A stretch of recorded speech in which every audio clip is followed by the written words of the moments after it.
So good afternoon, everyone. This is Rajendran here joining from Market Calls. And this tutorial, we're going to look into how to observe order flow charts. This is the one which you're going to make the observation on day-to-day basis. Let it be any stocks, let it be any, let it be index futures or cash markets, or even let it be bonds or cryptocurrencies. The basic underlying principles are going to remain the same. We are going to look into some of the underlying principles which are going to govern what you have to focus on the order flow charts. Right. So before getting into the session, I'm going to show you one of the signature trades, and then from there onwards, we are going to derive how to use these strategies. Right. So whatever in this webinar we are going to discuss are the core underlying principles of order flow, and all the strategies are built on top of this core underlying principles. Right. So first, let's start with one of the signature trades which we discussed in the last in the last trade zila section. This is a live market commentary which happened on 29th of November 2018, where one of the day Lupin was breaking. You can see that the Lupin was making an ABC elongation. It was breaking a multi-day high. So as simple as that, Lupin was breaking one of the day with a multi-day high, where you can see where the price was making an A and B and C and elongation, where there are a lot of single prints at the C period and a lot of single prints at the B period. In fact, price also broke on the multi-day high.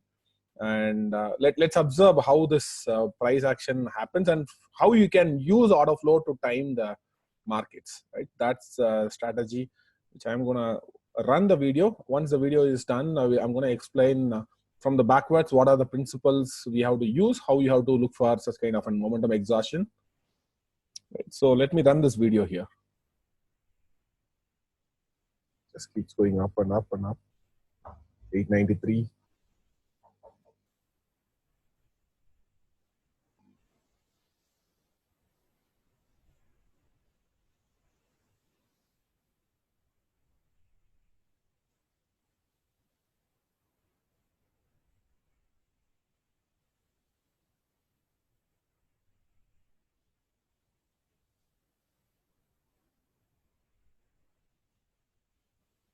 Okay, so 893.5, it's good going so far.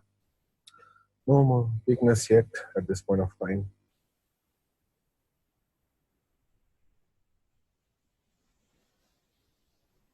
No hammer pattern, but what I'm seeing is all these are momentum buyers. They're just chasing the price. You never know. If still again long-term players are there, they might chase till the end of the day. They may keep on going up. So the end of the momentum is where the momentum exhaustion comes. So you have to wait for some sort of a hammer kind of pattern, and then again any kind of places where it says like momentum exhaustion.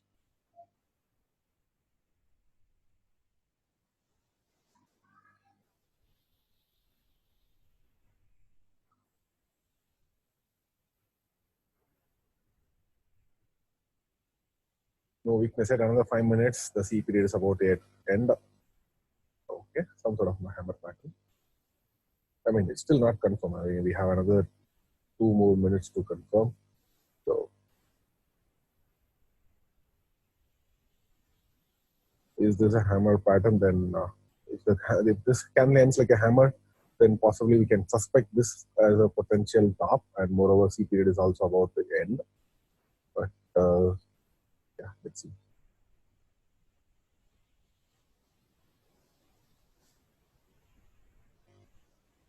But no momentum sellers yet. That hammer pattern.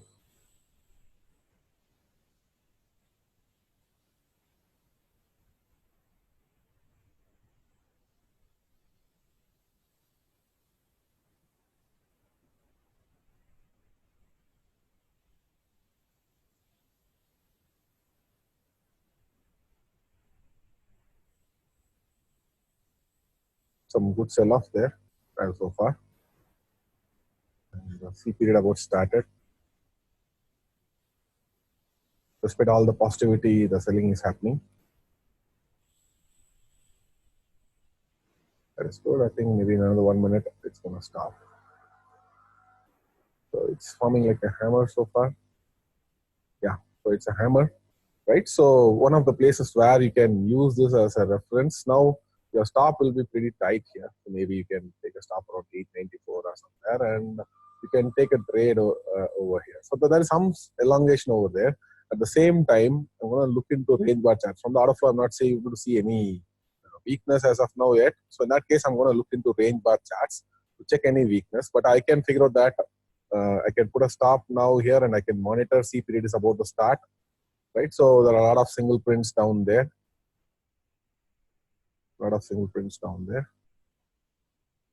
Okay, so a lot of single prints which can be get clear. The single print zones, these single print zones are your potential target. Or if the day is gonna, even if it's gonna print like an P-shape profile, you can expect some P-shape activity either in this band or so. Right, and let's have a quick look into what's happening inside our range bar charts. When it comes to range bar charts, I prefer using 8 blocks. So what is the TPO size here? The TPO size is indicators. The TPO size multiplied by 8. It gives you 40 range bar charts. It gives you 40 range bar charts. It gives you 40 range bar charts. Right? So 40R. And when I say 40R, automatically it converts everything into 8 blocks. So you'll be seeing 8 blocks over there. And this is a this is where the momentum exhaustion happened. So you can see the range bar charts. I'm clearly able to spot a momentum exhaustion in this candle. That candle is my stop. Probably if you are using an well trend analyzer, so not well trend analyzer, maybe I'll pull up grouping charts again to show clearly that well there is an indicator called anyways. I'll first bring the charts. Can you see? I want range bar charts 40R. So 40R. Okay, here we go. We got a range bar charts, and this is our range bar charts. Which looks like on top of the range bar charts, I'm going to apply the go to template. Sorry, I'll go to indicators. What I want to show here is the R delta. Right, so we can call R delta as Rajendran delta or reversal delta. It's one of our own setup pattern where we can possibly take up an possible potential top setup, and price per one, I'm going to keep it as 5, that is 25 paise TPO. Right. So maybe that particular bar, where's that bar? Is right. 47.55 is 42 candle, 1042 candle. What am I wrong here?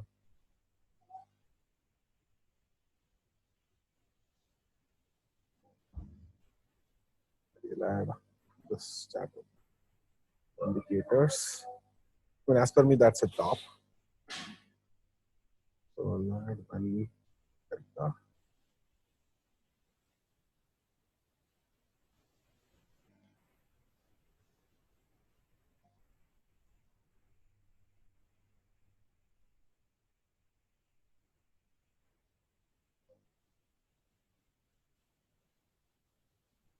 So we'll be getting an RD chart over here. So that means it is a momentum exhaustion pattern. So it is a momentum exhaustion pattern which we got around 1052, and price started sliding in. Momentum sellers are stepping in now, right? So that is the confirmation that you need to watch out for.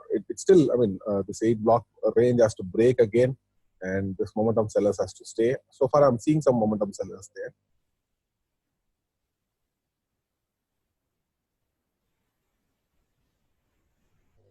Not yet, but yes, order flow shown the weakness. Order flow shown the weakness over here. So your stop will be somewhere above this band. So maybe around 894 is what I'll consider keeping a stop here and take a mean reversion bet. Okay,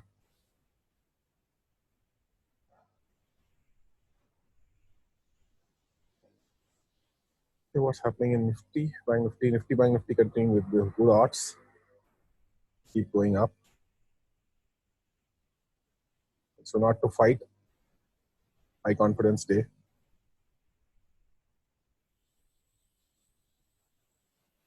Bank Nifty still inside the range.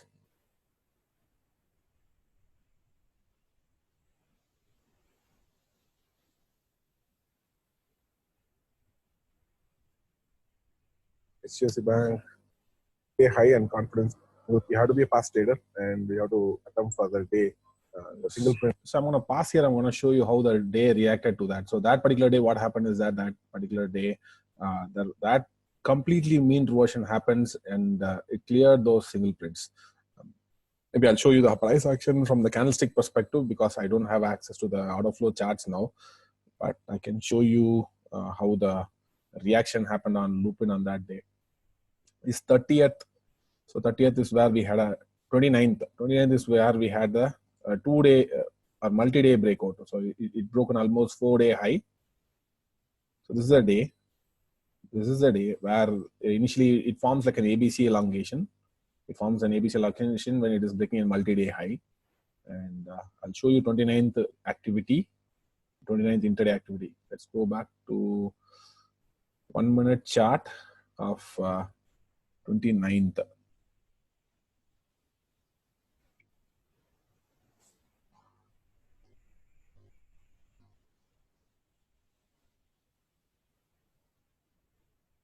Yeah, here is 29th of November, where we had the initial ABC elongation, A and B and C elongation. So if you look at the order flow, this is where the momentum exhaustion happens. The R delta alert, the R delta short alert, which we are getting over here, and that gives an odds to fade towards the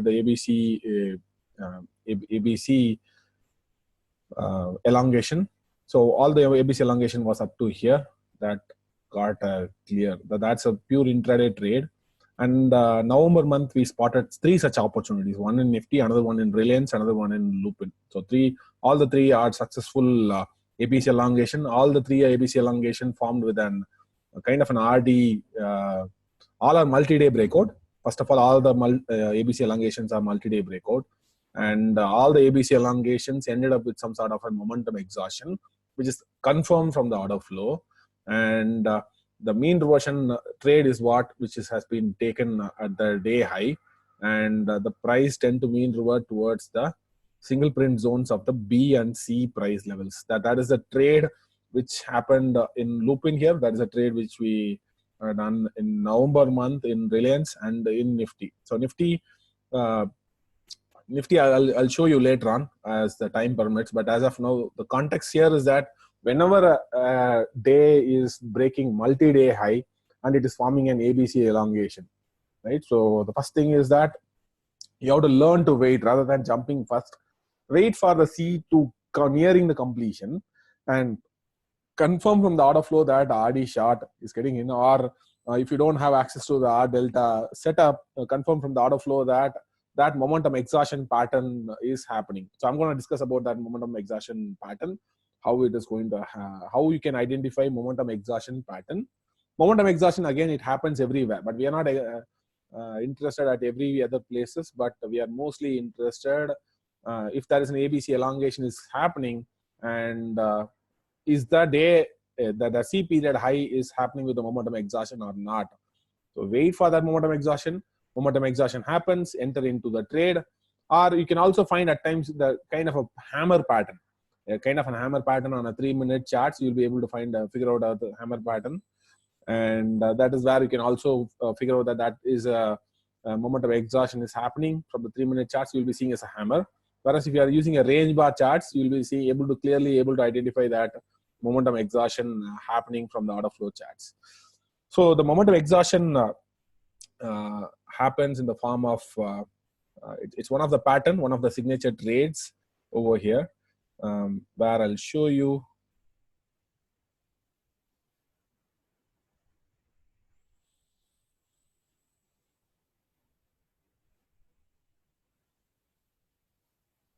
So these are 2 momentum exhaustion pattern. One is RD long signal.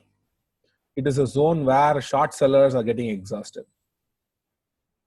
It is a zone where short sellers are getting exhausted. It is a zone where price candle closes positive. Price would be closing positive. Price will be closing positive. If you look at the candle will be closing positive. after a sustained downtrend, you'll be seeing that the candle closes positive. But if you look into the delta information, the delta will be negative. The delta will be like the reading will be minus 400. Means the sellers are in control in that candle. Sellers are in control in the candle.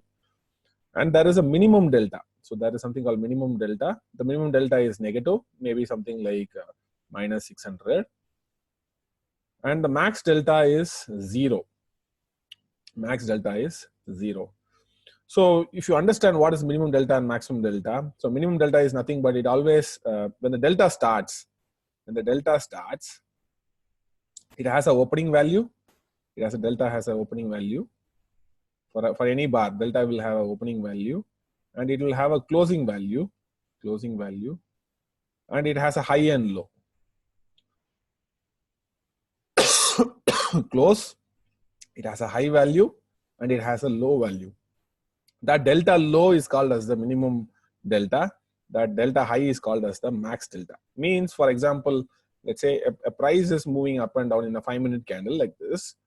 So at the same time, the delta calculation also starts. It always starts at 0. The opening of the delta for any candle is always 0. As the buyers started controlling in, the delta will keep on moving positive. And when sellers are stepping in, the delta goes down. Again, buyers are in control. Sellers are trying to push down. Lately, buyers are stepping up and up and up.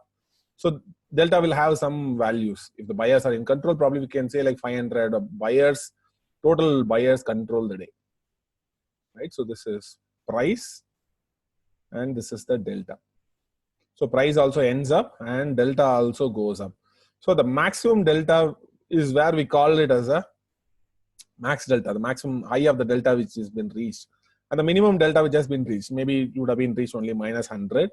That minus 100 will be printed as the minimum delta over here. So minimum delta over here. So now to identify momentum exhaustion, so a momentum exhaustion happens over here. If you look into the price section, price will be initially sellers will be trying to control, but lately the sellers will be lagging control, and with low volume, buyers will be able to shoot up. Right? Buyers will be coming up with low volume. So this will be happening with low volume. Low volume, buyers take control. Low volume, buyers take control. But if you look into the delta will be starts at 0. The delta starts at 0, and it plunges down deeply because initially sellers will be pushing really hard, but when at the close of the price, very less buyers will be showing up. That is why the close of the delta will be negative. The close of the delta will be negative.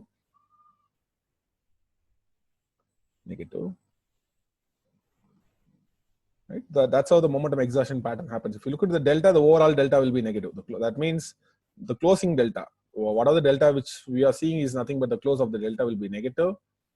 The minimum delta which is reached will be again, this is a minimum delta point which will be again negative.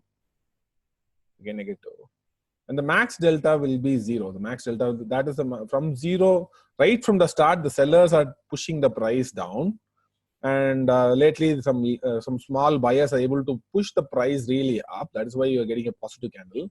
The candle is positive, price end up positive over there. But if you look right from the start, that particular candle is controlled only by the sellers. But despite that, candle is ending positive. That means kind of a momentum exhaustion is happening. So this kind of pattern, if it is happening at the when you are seeing an ABC elongation, and one of the when the ABC period is about to complete, you are seeing that RD short signal. The RD short signal is a reverse of it. RD short will be something like price will be going in uptrending markets. At the day's top, what happens is that buyers will be controlling the markets, but despite buyers controlling, initially it goes up, and lately price enters down. That is why you get if you look from the 3-minute candle charts, you'll be getting an inverted hammer, kind of an inverted hammer setup. So this, let's say this is a 3-minute candle. At the end of the C period, you'll be seeing a momentum exhaustion happening, from the candle perspective. But if you look from the delta perspective, the delta would have been moved something like this.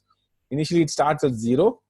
Initially, too many buyers will be present, but lately the buyers will be lagging control. But with less number of selling activity, they are able to plunge the price down to negative. The candle ends negative, the price ends negative over here, whereas the delta ends positive. The closing delta will be positive. Closing delta will be positive, and minimum delta, here is the minimum delta. This minimum delta will be 0, and maximum delta, max delta will be positive. That's what it happened in Lupin. At that time, when it reaches the day high, that momentum exhaustion pattern comes in. That is where you're able to see a short signal. The short signal is it comes something like this. It's where it's a zone where the short-term buyers got exhausted. It is where the candle closes negative, despite buyers are in control. That means the delta is positive in that candle. Delta is positive, minimum delta is 0, max delta is positive, and the candle closes negative. These are the significant sign that the momentum exhaustion is happening. That is what it happened in Lupin. Lupin, if you remember, there was a short signal got generated over there on 29th of April. That is where precisely your entry point is. That is where precisely your entry point is to fade all those ABC elongation. Whenever there is a multi-day, it's kind of a multi-day ABC elongation happen. Letter A, letter B, and letter C. When the letter C is breaking out, at the end of the C, you see this pattern. You've seen this candle, one of the candle on a 3-minute chart, it end up like an kind of a hammer, inverted hammer. It end up like a kind of an inverted hammer. And from there onwards, if you look at the delta also, with delta, you get a RD short signal. You got an RD short signal. That means that candle closed negative, the candle closed negative, but delta was positive in that candle. Minimum delta is 0, means right from the start. If the minimum delta is 0, means right from the start, only buyers are controlling that candle. That is why right from the start, buyers are controlling the candle, but despite that, the candle is closing negative. That is a key information over here to identify potential market top on an ABC elongation day with a multi-day breakout. Immediately you take a shot over here with the tightest stops over here. That is a 3-point stops for a mean reversion towards something like a 10 points. That's kind of 1:3 ratio kind of trade, which usually happens in some other zones. If not in Reliance today, it might be happening in HDFC Bank. If not, it will be happening somewhere else. That kind of ABC elongation with multi-day breakout, it keeps happening. If in November we are able to spot 3 trades only during live markets, maybe in a month approximately 10 to 15 trades you will be able to spot out with low risk opportunity. Right? So only if you are able to focus only on this ABC elongation and R delta long and short, you'll be able to narrow down some decent intraday trading opportunity. Most of the intraday trading opportunity comes with 1:3 or 1:4 or 1:5 kind of setup. That's one of an place. The only thing is that most of your trade will happen around anywhere between 10:35 to 10:45. Most of your trades happens. Most of the momentum exhaustion happens. Only your entry will happen not because of ABC elongation. ABC elongation combined with momentum exhaustion, that is where your entry happens with a very, very tight risk band. Because of that, if you look only from the market profile perspective, you can see an ABC elongation and you may enter into it.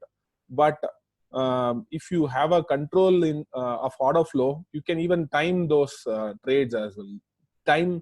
Pin perfectly, you will be able to time those trades. The only thing is you have to wait for an ABC elongation with a multi-day breakout, followed by that confirmation from the order flow that momentum exhaustion is happening. Then you can take a mean reversion trades.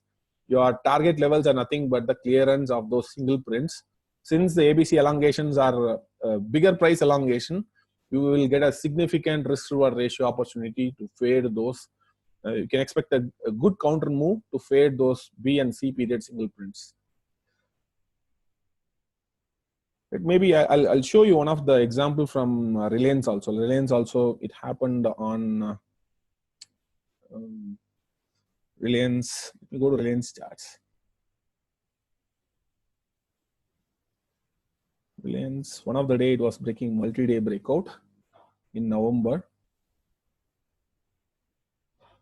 with an ABC elongation. In fact, it comes up with an ABC elongation.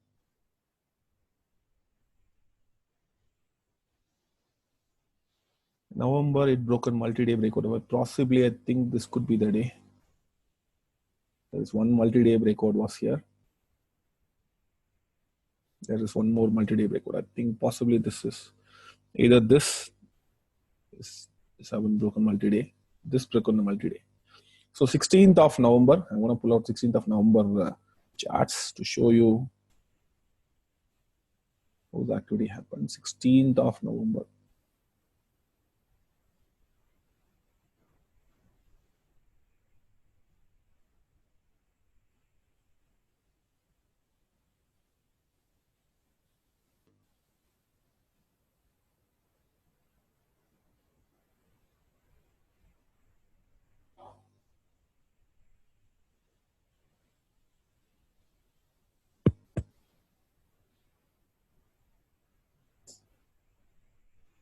Open with VLC.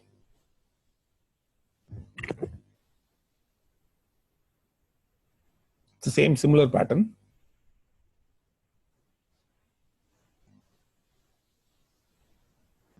That's completely over by end of the day. So I'm going to mute it for some time. This is Nifty. That is Reliance. Yeah, here. If you look into the Reliance, let me run this. We got an acceptance above here. So point of control build above double distribution balance. On 15th as well, we look into 15th November activity, a lot of crisscross activity. Point of control was almost here and price shoot up. It comes down.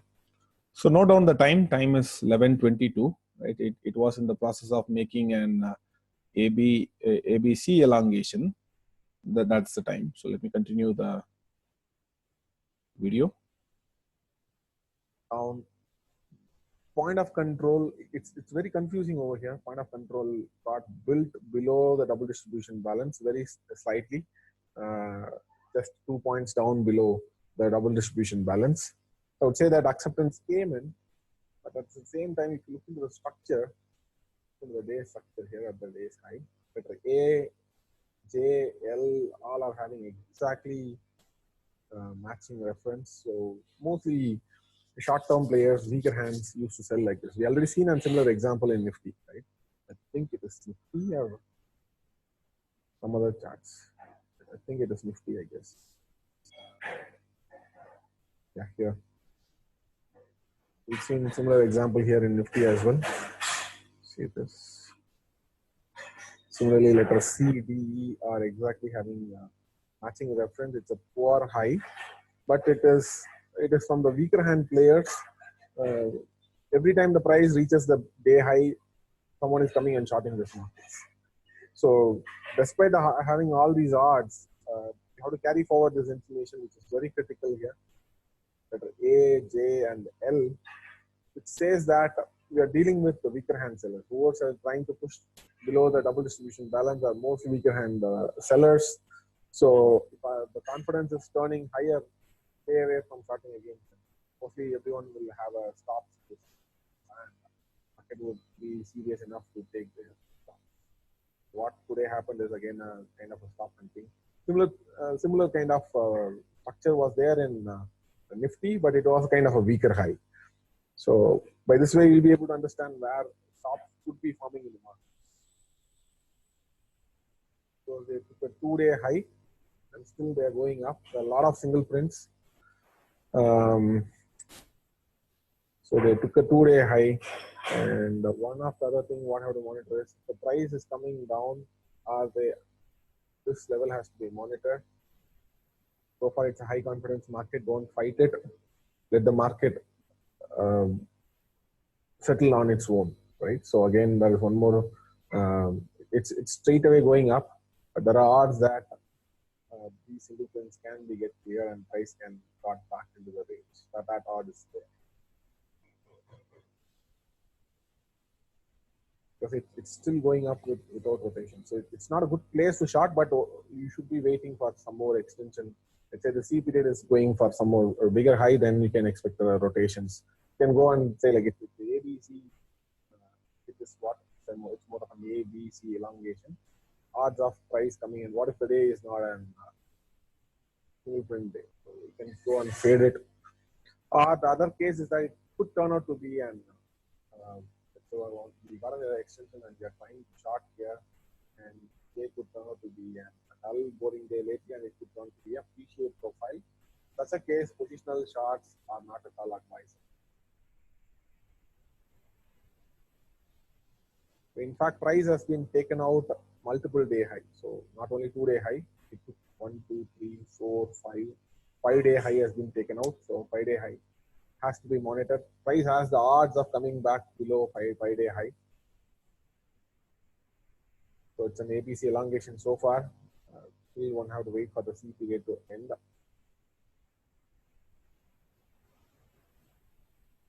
The price has the odds of coming down below this reference. Wait for the C period high because C period might get as much as exciting as much as possible.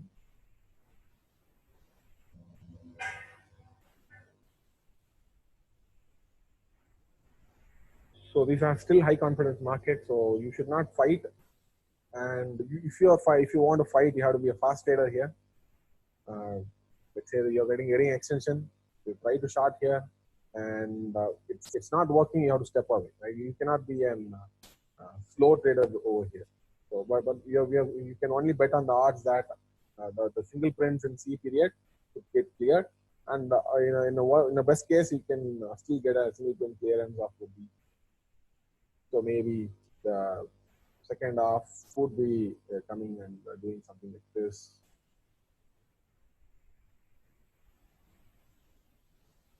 So some intraday opportunity, I believe it might come in Reliance at the C period. It's straight away going like an ABC elongation with an odds of rotation back, intraday rotation. And Nifty, what about Nifty now?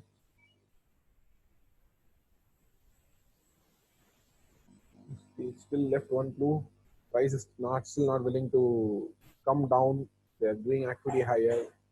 I think mostly they'll be doing some sort of an activity picking up, but lately they might come down.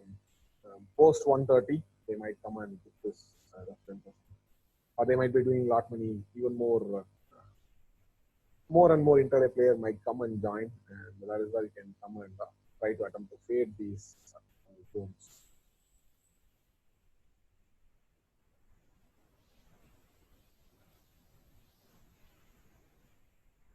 Okay, so this Reliance ABC elongation has to be watched.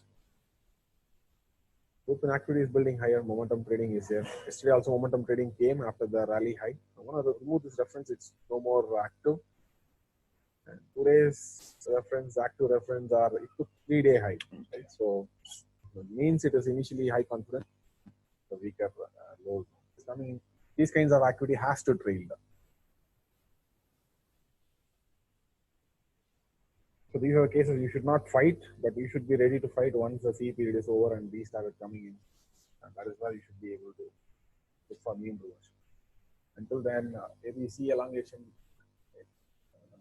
it mostly where the intraday players are getting long and long and long, and they're getting long too long. Of course, it also broken 5-day high. Broken 5-day high means not many stops would have been here. Stop would have been at this highs, probably stops would have been at this these zones, and a lot of stops in this could be in this band.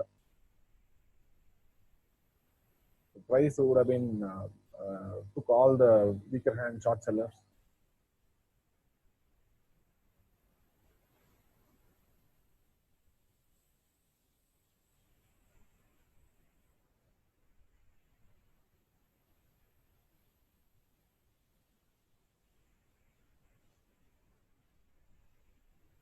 But there's a lot of single prints out there. So that is the risk what traders are carrying from. So if you are in longs, you have to keep on trailing your stops here definitely.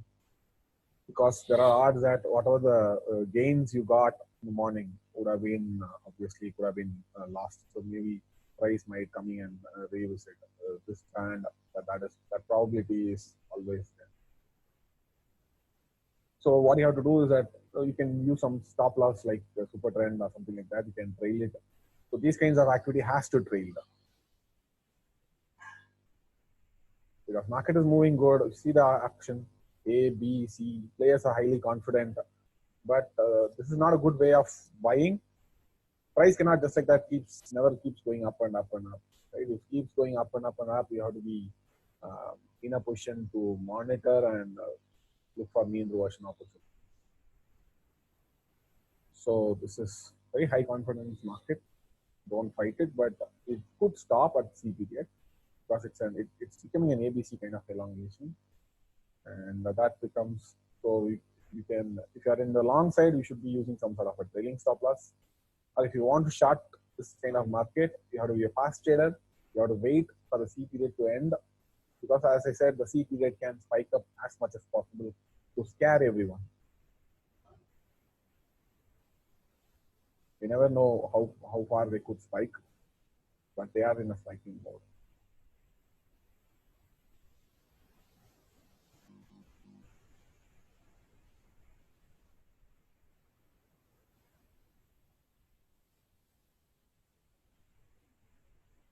Okay? So maybe one of the places where you can think, so maybe you can use tools like order flow to confirm what is happening around them. Maybe I'll pull up order flow. Tomorrow we'll be discussing about order flow in detail. As of now, let me pull up order flow and check if there is any weakness from an intraday perspective or not.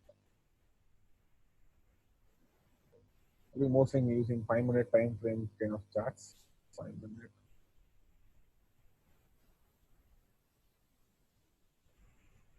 5-minute or 3-minute, you can use it to check where there are any momentum sellers, or the sellers are really coming or not.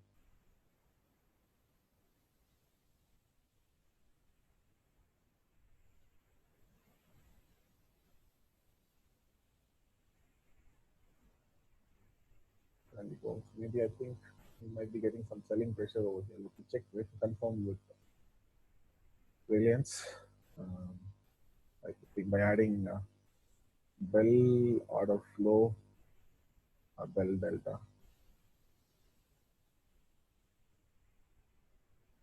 Okay, so the price per row I'll be generally using 50 paise TPO, not 50 paise, but I have to key in 0.05 into 25.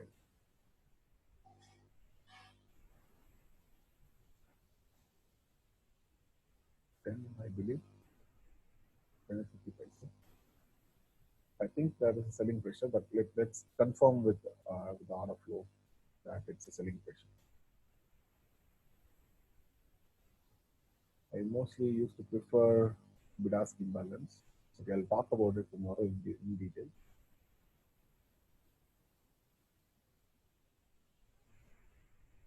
So what is the lot size of variance? I'll go to indicators.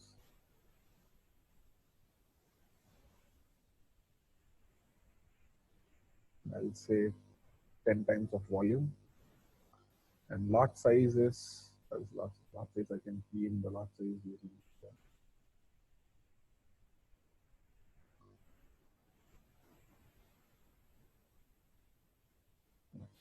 lot size, 1000. Be able to see inside the candlesticks, we can see how many buyers, sellers, and who is smart, whether the buyers or sellers, or where the selling pressure is coming in. That one should be able to see it in this list. Maybe I'll still get down to 25 paise. Go to indicators. I'll say 5. Because the range is still very less.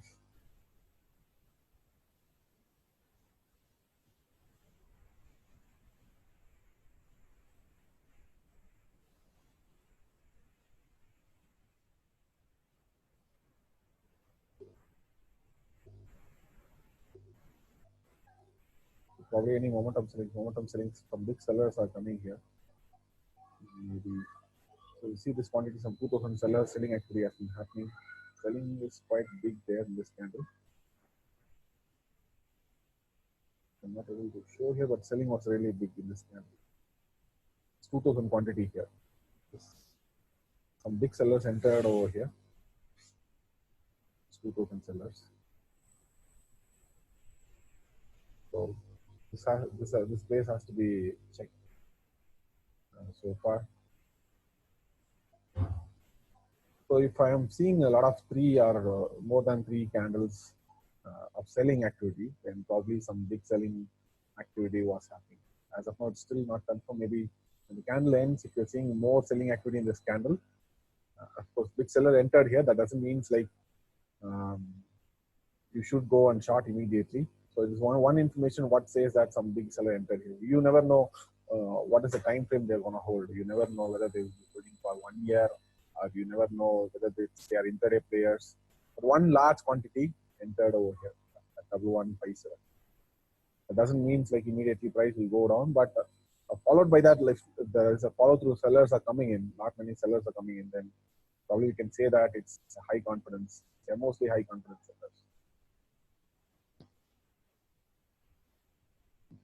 The selling activity was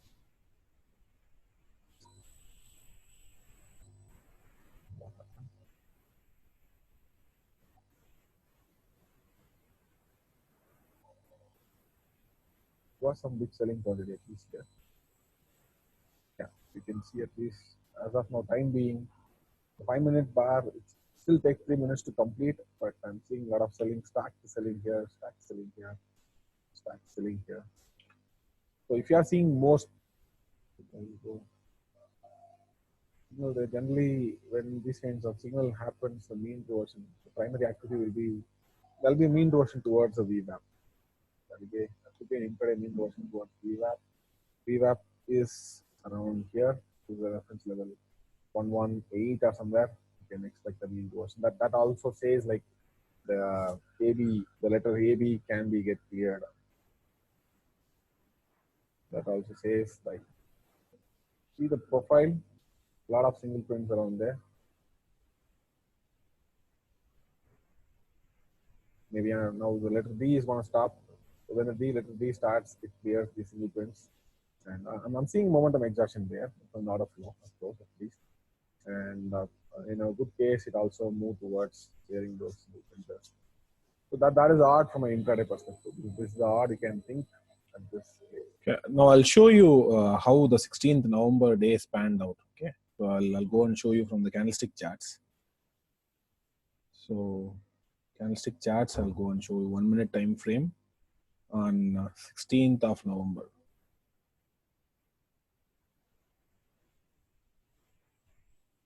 16th of November.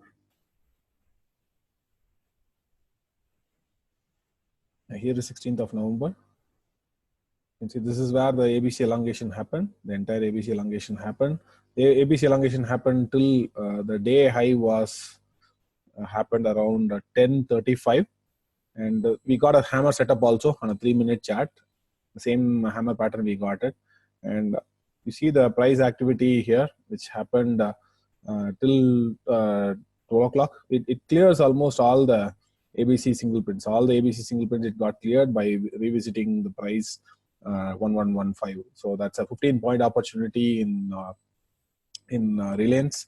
So 15 to 12 to 15-point opportunity with a tighter risk band of just less than 1 point or 2 points. So with a greater risk reward ratio. So these kinds of setups usually used to happen whenever there is a multi-day ABC elongation happening with a confirmation from the order flow in the form of R delta short on the positive side.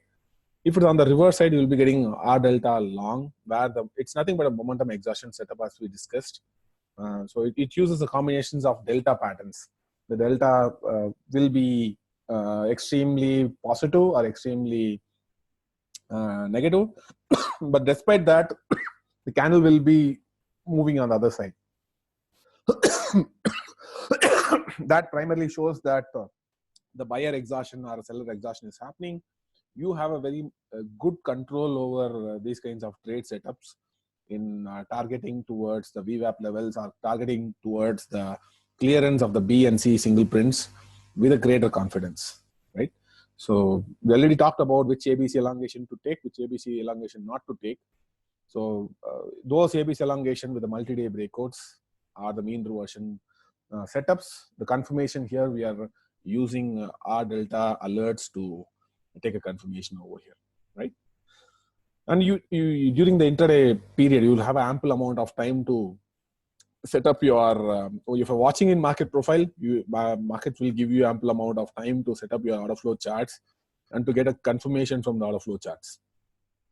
The very next time, whenever you're seeing multi-day ABC elongation, open your R delta, make sure that it's confirmed from the R delta that momentum exhaustion is happening. Then you can go and punch your orders with a tight risk. Maybe a bracket order will do, intraday bracket order will do, where you can have a tighter stops and you have targets, which are nothing but the clearance of the B and C single prints. You're done for the day, right? So place your bracket order and move away from the system. That's it. So one more similar exhaustion happened in November. I'm not going to show you the setup, but it's there in the daily market commentary. You can go and check it out. But in November, one of the day, price was broken multi-day high with the ABC elongation. That's where the Mr. Urjit Patel resignation news got spread out. So in November month, I'm just going to show you how the day's elongation happened in November. This is the day, I think, November 13th. You can go and refer the November 13th daily market commentary where it broke a multi-day low with an ABC elongation. I believe this is the day. Yeah, it's a day. This could be the day, 12th. It could be 12th, 13th. So let me go back and show you 13th of, I'll show you from 30-minute charts on 13th of November. 13th of November.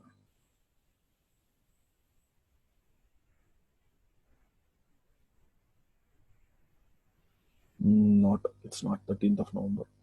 It's not an ABC elongation. There was one ABC elongation came with a multi-day breakout in November.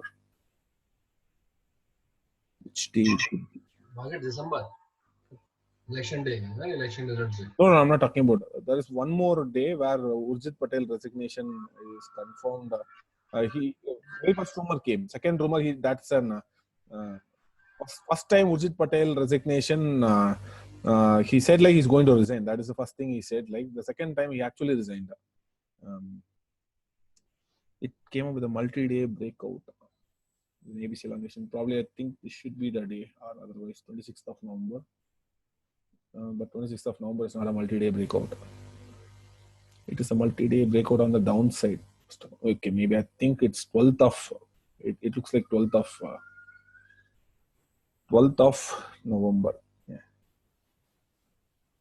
30-minute charts. I'll go to 12th of November because that is also a multi-day breakout. 12th of November. As I said, most of the multi-day breakouts are kind of fake breakouts mostly. No, 12th of November is also not a multi-day breakout. Just give me a second. I have a check here.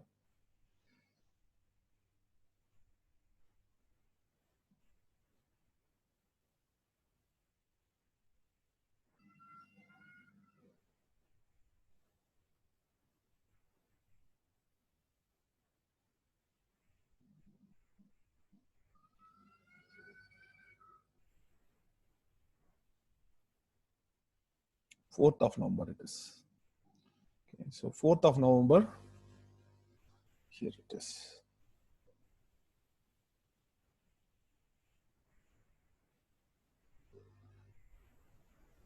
Fourth of November, Bank Nifty open gap down. 4th of November.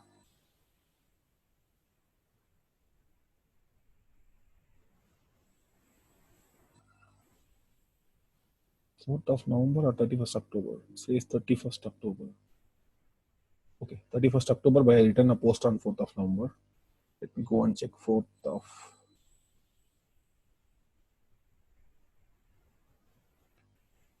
31st 31st. Yeah, 31st. Here we got an ABC elongation. Here we got an A, B, and C elongation with a this is a Nifty.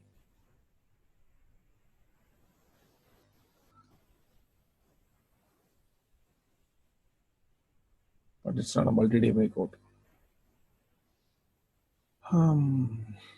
Just give me a second.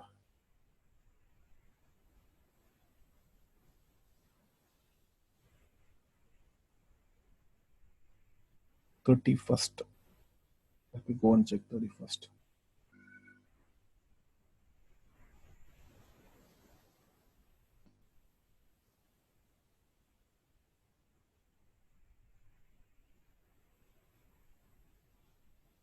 Okay, maybe it could be some other day. I'm not very sure about it. Let's not bother about it. One more day, we got a similar ABC elongation in Nifty, and maybe if time permits, I'll show you those videos again later. It's a similar example, but on the downside. By the downside, it was making multi-day low, and it almost Nifty was down by 100 points on. But it happens with some news. It could be Urjit Patel resignation or some other global impact, but finally they recovered all the A and B period single prints. All the A and B period single prints, they got restored back on the same day itself. So I'll try to get those video later on. Now let's get back to the charts. I guess we are clear with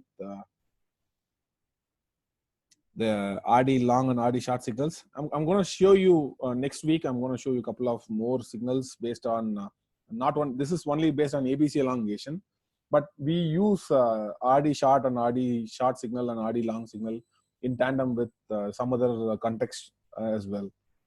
So at times the RD longs will be coming in the form of, we'll be using mostly 8 blocks range bar charts when I'm using RD long or RD short, and we'll be mostly trying to take on a pullback mode, a little bit of 3 points or 4 points pullback. We'll try to we'll initiate a trade over here. Usually this RD long will get a confirmation on the close of the candle. Once the candle closes, the signal appears, and appearance of the signal is not a trade. You have to look for a little bit of pullback, 3 points, 4 back pullback. That is why you can keep a tight stops of some 5 to 6 points tighter stops. The end result is your expectation is towards the clearance of the VWAP level. So price goes and revisits the VWAP level. That is the expectation. And in fact, some 2 days back, similar trade happened in RD longs, so where the markets are falling. Markets are really falling fast, and that day low, it creates RD long, and again it creates one more RD long, and it creates one more RD long. And finally, market completely reverses all its gains. I mean, completely reverses all its losses.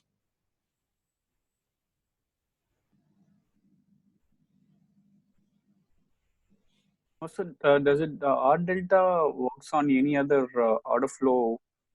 I showed you, no? I showed you in Lupin. I showed you in Reliance. No. I'm not asking about the chart stock. I'm asking about the tool wise. Tool wise, Other than build TPO, there's the R delta works on any other order flow. Yes, it of course works in every order flow. As long as the order flow is providing delta, minimum delta, max delta, you should be able to gauge the R delta signals. Okay. Yeah. So of course, most of the tools provides, I believe, and so you don't need to bother about it. So as long as your table is having delta, minimum delta, and max delta, you should be able to figure out the RD short signals and RD long signals. So this RD long signals can come automatically? Yeah, it automatically, but there is a filter also. It will not consider all the RD longs and RD shorts. So if you look into the charts, let me pull up an RD longs and RD short signal for Nifty.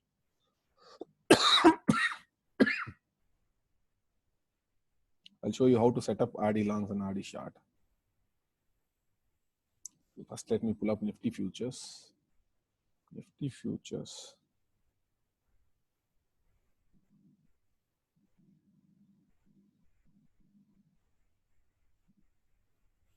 We'll be typically using an 25 into 8 is somewhere around 200. So 200 range bar. So regarding the range, how do we need to? It is based upon your 8 times of your tick size, 8 times of your TPO size. 8 times of 8 times of your TPO size. So 8 times of your TPO size, let's say the TPO size is 25 and 8 into 8, it is 200 range bar charts. So again, I'll go to indicators. I'll go and get RD, Bell R Delta Pro.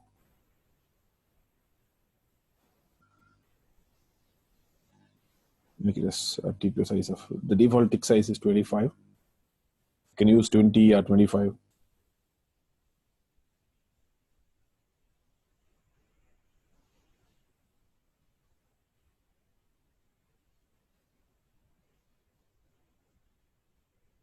So better we'll divide by 75. 75 and make it as 20. 20 is 1 point TPO, right? 20 is 1 point TPO. And you can see, if you scroll down and see, there is one more filter available over there. So the filter is, there is a filter here. And in fact, there is alert is also there. This alert will send you automatically to your email also.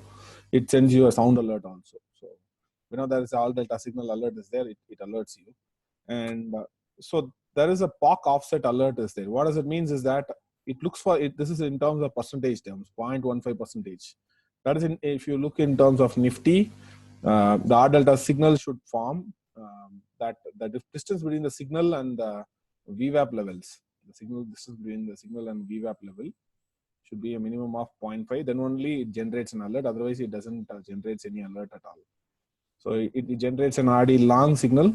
Then you can expect price to go and mean reverse towards VWAP levels. So that is a filter over here. If you set like 0.25, any signals which is coming less than 0.25% range from the VWAP, it will be discarded. So the distance should be more than 0.25% from the VWAP. Then only there is a significant distance there. So only those signals are legitimate signals. At times what happens, VWAP will be forming and RD longs forms, but the market tend to ignore it. That is why the filter is kept over here as a minimum of 0.15% for scalping.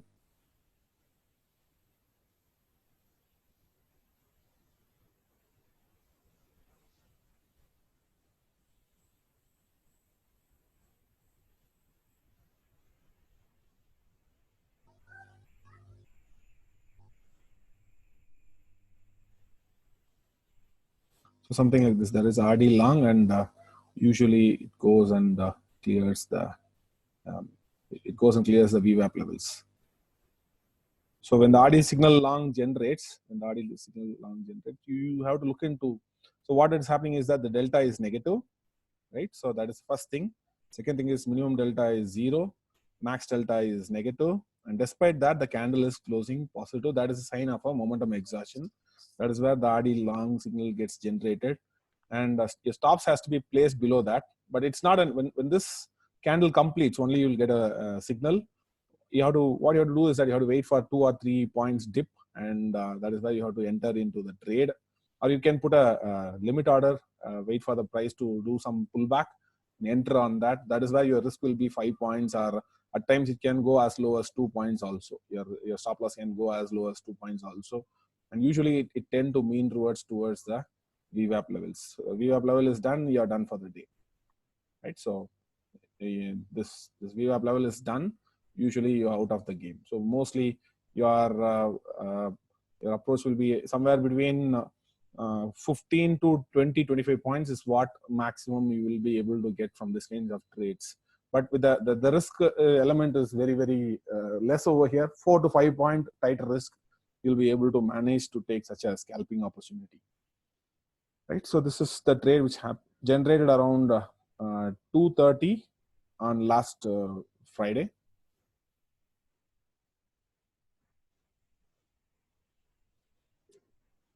Okay, so there are a couple of more interesting patterns there, which we will talk over a period of time. But as of now, let's focus on the basics of order flow, right? Let's try to understand what to observe from the order flow charts on a day-to-day basis. That is the topic here. And so we'll be observing many things on a day-to-day basis. Let it be let it be any symbols, let it be crude or let it be gold or let it be Nifty, let it be Bank Nifty or let it be Reliance or Lupin. So no matter what,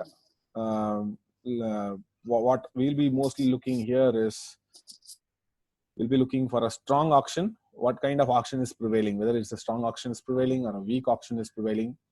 What kind of volatility is going on in the markets, right? So how do you understand which is a high volatile candle, which is a low volatile candle, and what kind of auction is going on? Is it an initiative auction or a responsive auction? Or what kind of positioning is happening? Whether any delta unwinding is happening or a delta positioning is happening. These are the routine things you have to look on day-to-day basis from an intraday player perspective or from a scalping perspective, or what kind of liquidity is happening in the markets.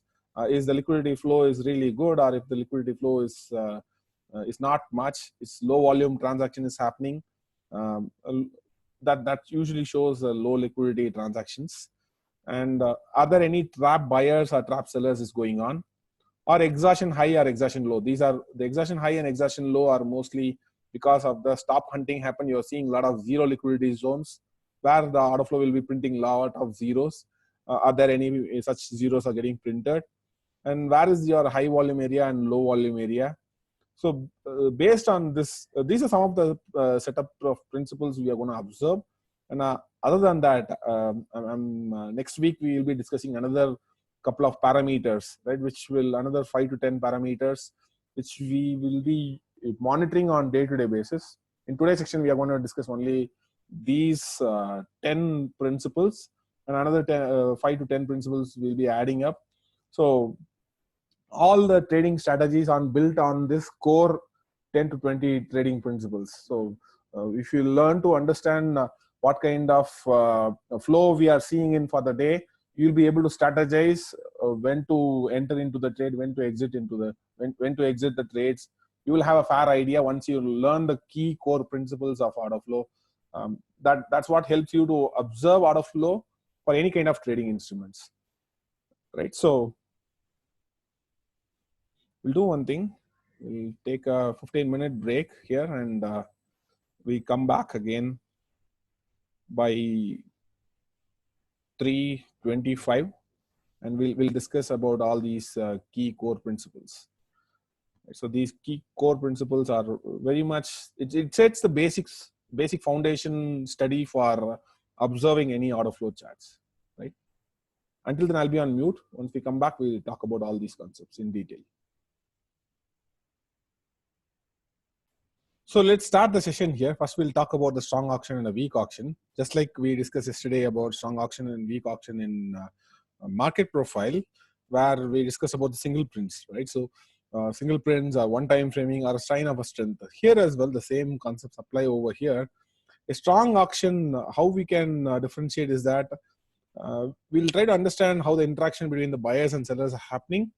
Typically, a strong auction will be an auction imbalance. You'll be seeing a lot of momentum buyers or momentum sellers will be seeing there. A cluster of momentum buying or a cluster of momentum selling is a sign of a strong auction.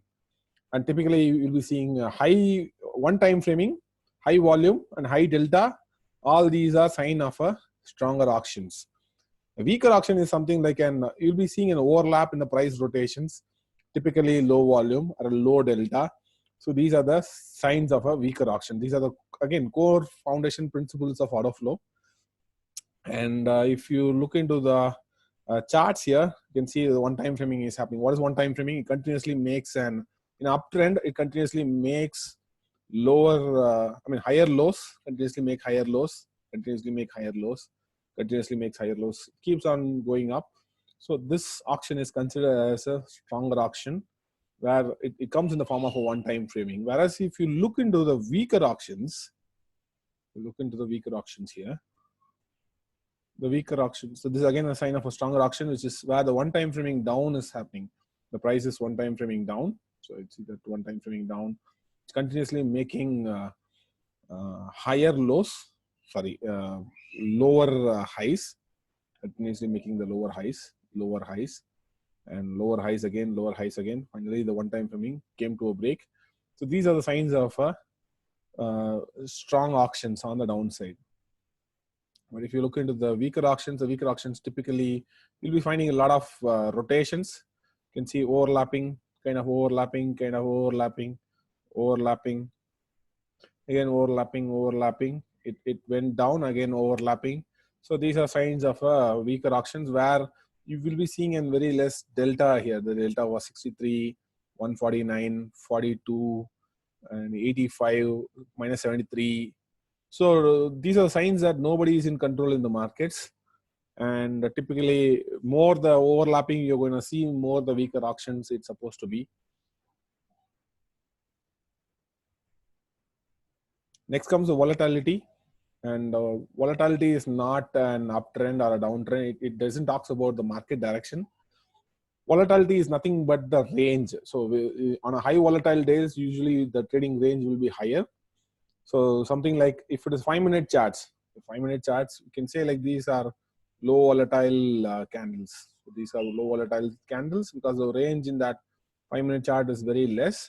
All of a sudden, you might be seeing a big downtrending candle where the volatility is very high compared to the previous candlestick ranges. This candlestick range is relatively high, so that's why we say like the volatility is really higher. So high volatility doesn't mean like high volume, right? So that is something related to liquidity. Volume is something related to liquidity there. So high volatility doesn't mean high volume. Even with a low volume, we can see high volatile situations. Usually arises when there is a news-based event is there. Even the market could drop out with a low volume also, right?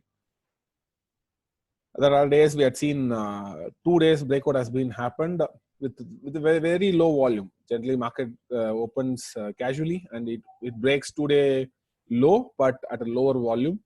So low volume also market could break. It could show some high volatility.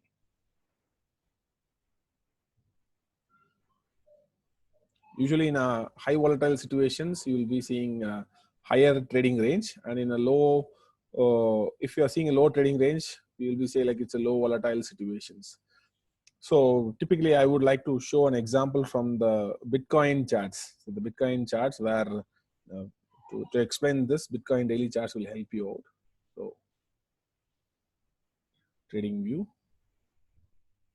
we can explain with Bitcoin charts and the US markets, how the bull markets, in a bull market, you'll be mostly seeing low volatile uptrend, which is followed by in a bear market, you'll be completely dominated by bigger range candles. So first, let me take an example from S&P 500, the US markets index, SPX 500.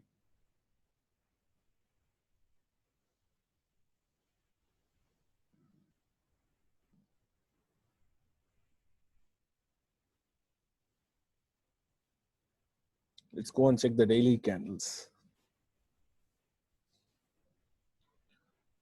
So if you're looking into the daily candles, you can see this pattern emerges throughout the entire uptrend.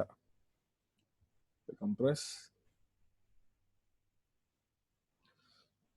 You can see the range was very slow and steady ranges. So you can see small. It takes a long time to come to an uptrend. It's taking a long time here, The entire journey is taking a lot of time to come to a certain level. You can see a lot of small candles. The range is pretty small up to here. And on a downside journey, you can see the volatility is getting increased. The 1 and 2 and 3 or 5 days, we are down back below multi-day lows. Right? Again, here again, another example where the range was increasing. The range was increasing on a bear market's directions. Right? So those are the characteristic of a bear markets. Most of the bear markets are dominated by high volatile downtrends. Right? So even it can happen on the upside also. That is why I'm going to show you Bitcoin charts. So if you look at the Bitcoin charts, BTC USD, you can see high volatile uptrends also happening. Those are that is where the bull market, most of the bull market ends with the high volatile uptrends. So where the range will be every day, it will be exciting day. Market will be closing still 1% or 2% or 5%, but the day's range will be 10% or 20%. So it will be very much energetic uptrend, high volatile uptrend followed by a high volatile downtrends.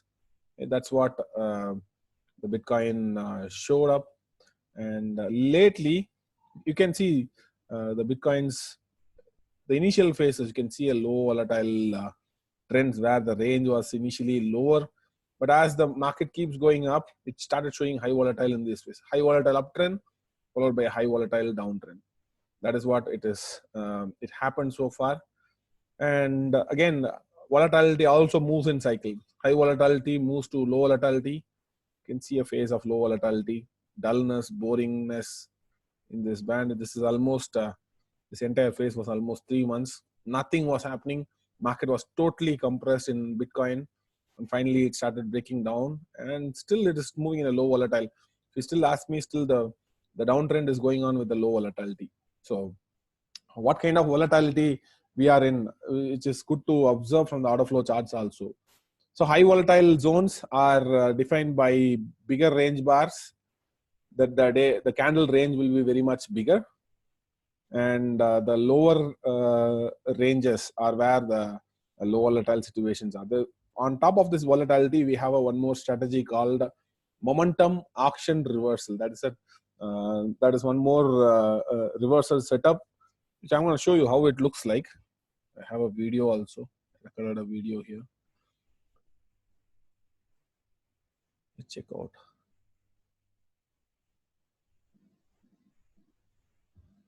I think possibly I done this on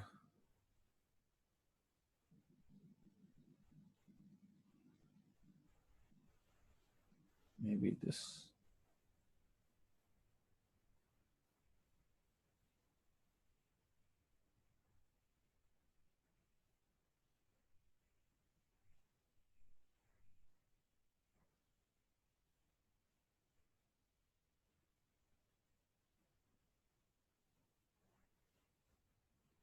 No, this is a different pattern. This is a kind of a trap buyer, trap seller. Anyways, I'll keep this.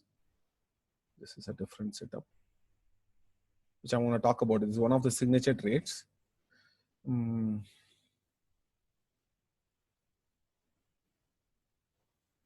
more day where I recorded about that momentum auction reversal. Or maybe I can spot out from the order flow chart itself. Nifty, it happened a couple of days back. It happened on when exactly?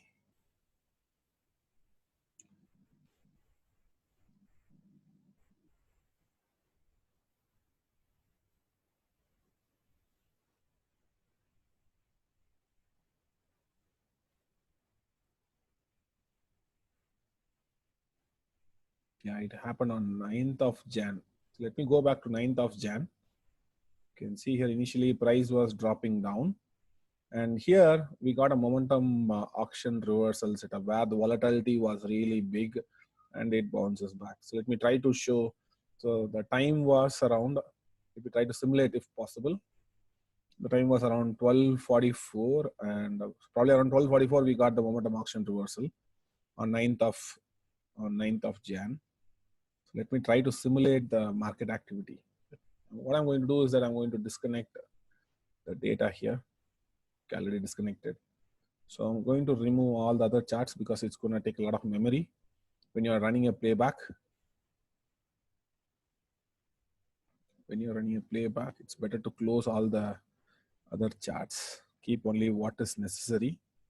Maybe I'm going to keep Nifty profile charts and Nifty order flow. This time, the other things I'm going to close.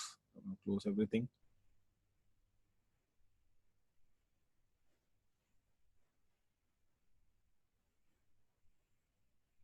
Everything I'm going to close. And I'm going to go to playback connection.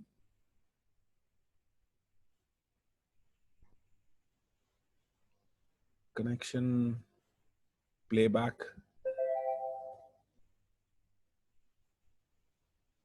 So first of all, to allow playback, you have to go to settings. You have to go to tools. You have to go to options. There are two key settings you have to do from the options. You have to go to market data. from the options, and you have to enable market recording. This has to be enabled. Again, show tick replay. These two settings has to be enabled. And this feature is not there in NT7 because NT7 doesn't store bid and ask prices, whereas NT8 stores the bid and ask prices. So that's why you can exactly replay the market information, whereas NT7 doesn't exactly replay the market information. Whereas NT8, since it stores the bid and ask data points, you can exactly able to simulate the market scenarios. How exactly the market moved, you'll be able to move at the same pace. Okay, so once this setup is over, come back to the charts.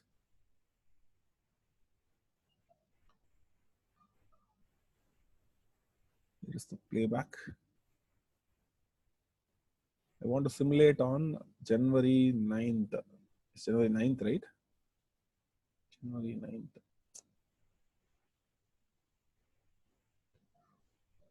Yeah, it's January 9th. So I'm going to replay January 9th auction. First, let me start the auction.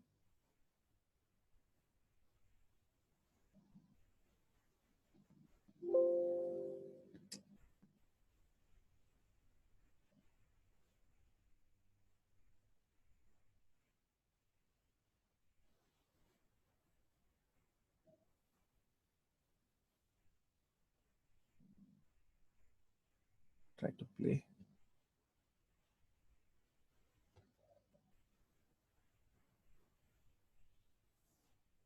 Yeah.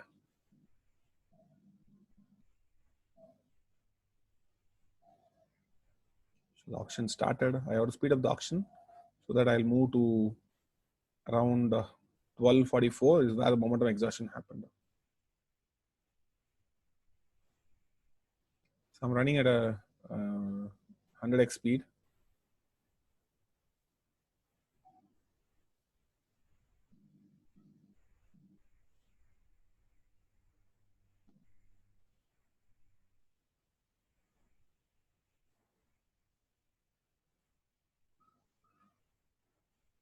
I'm going to slow down around 12:44 at around 12 o'clock.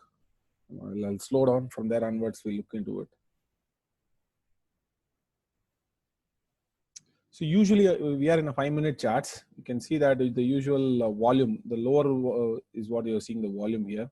It was 1,800 lots, 1,000 lots, right? So if you observe relatively, the relative volume is that most of the decent volume will be about 2,000 levels. 2,000 level is what we can 2,000 lots in a 5-minute candle is what a decent volume. Anything less than that, anything less than 1,500 volume, you can call that as a low volume. So low volume was taking place.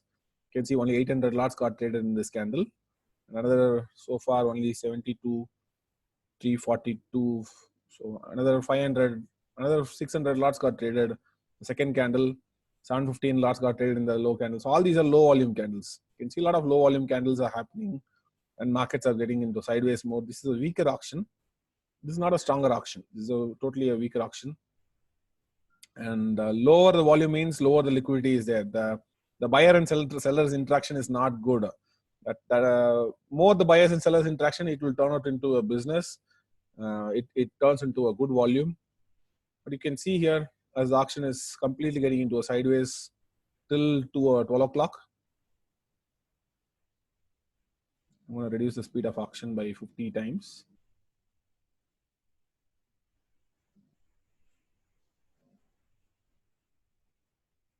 Maybe even by, so now sellers are able to come up. Still the volume is low. Still the volume is relatively low, 1,260 lots. Means we can say like it's a low liquidity. Those are low liquidity zones. Markets are not finding good liquidity. So again, one more break is coming in. So you see a lot of seller breaks are coming in. So this is what I'm going to stop here. So stop here. I'm going to show you a lot of selling happen, right? So all are momentum sellers, which you are able to see from this. 1, 2, 3, 4, 5, 6.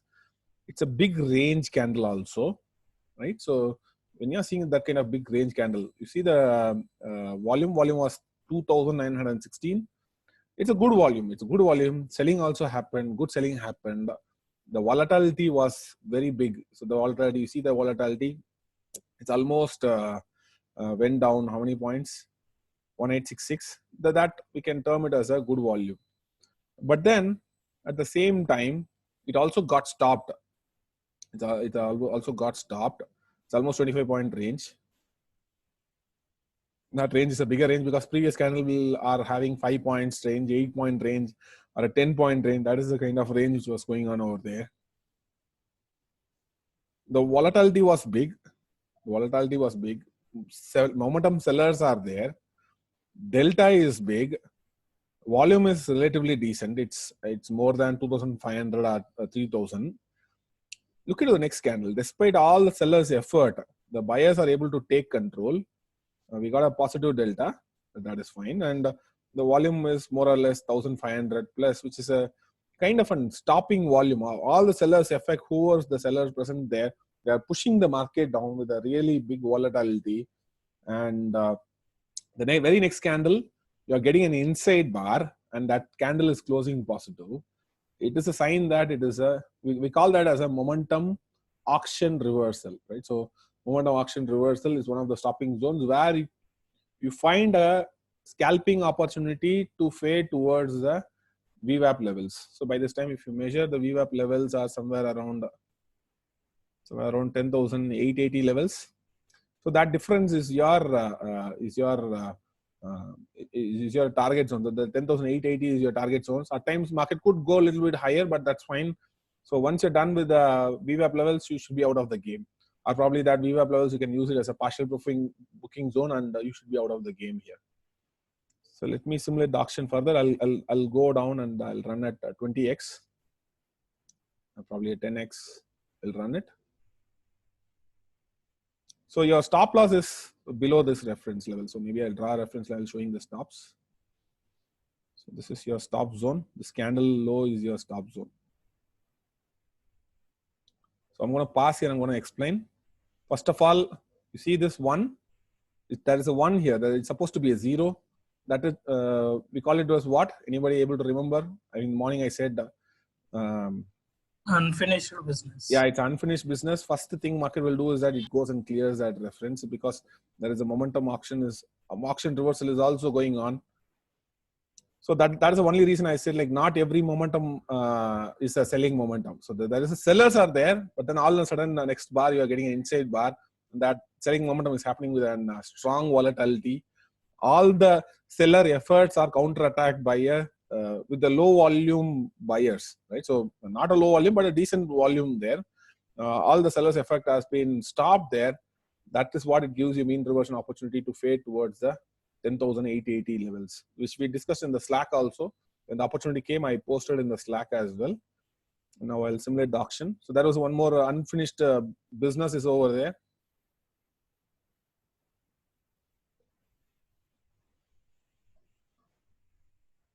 So that unfinished business has been cleared.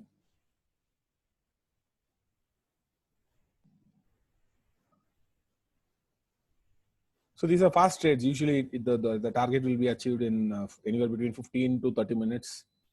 You're out of the game. And same momentum auction reversal happens on a hourly time frame also, but then you need to have a sufficient data set to take such kind of trades.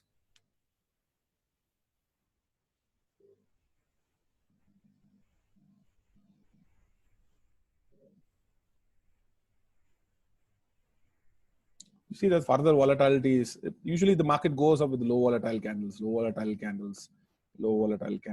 But if you look at this range will be big volatile candle. Market test this, you're out of the game. But yes, at times market could do even more. But still, you should be aware that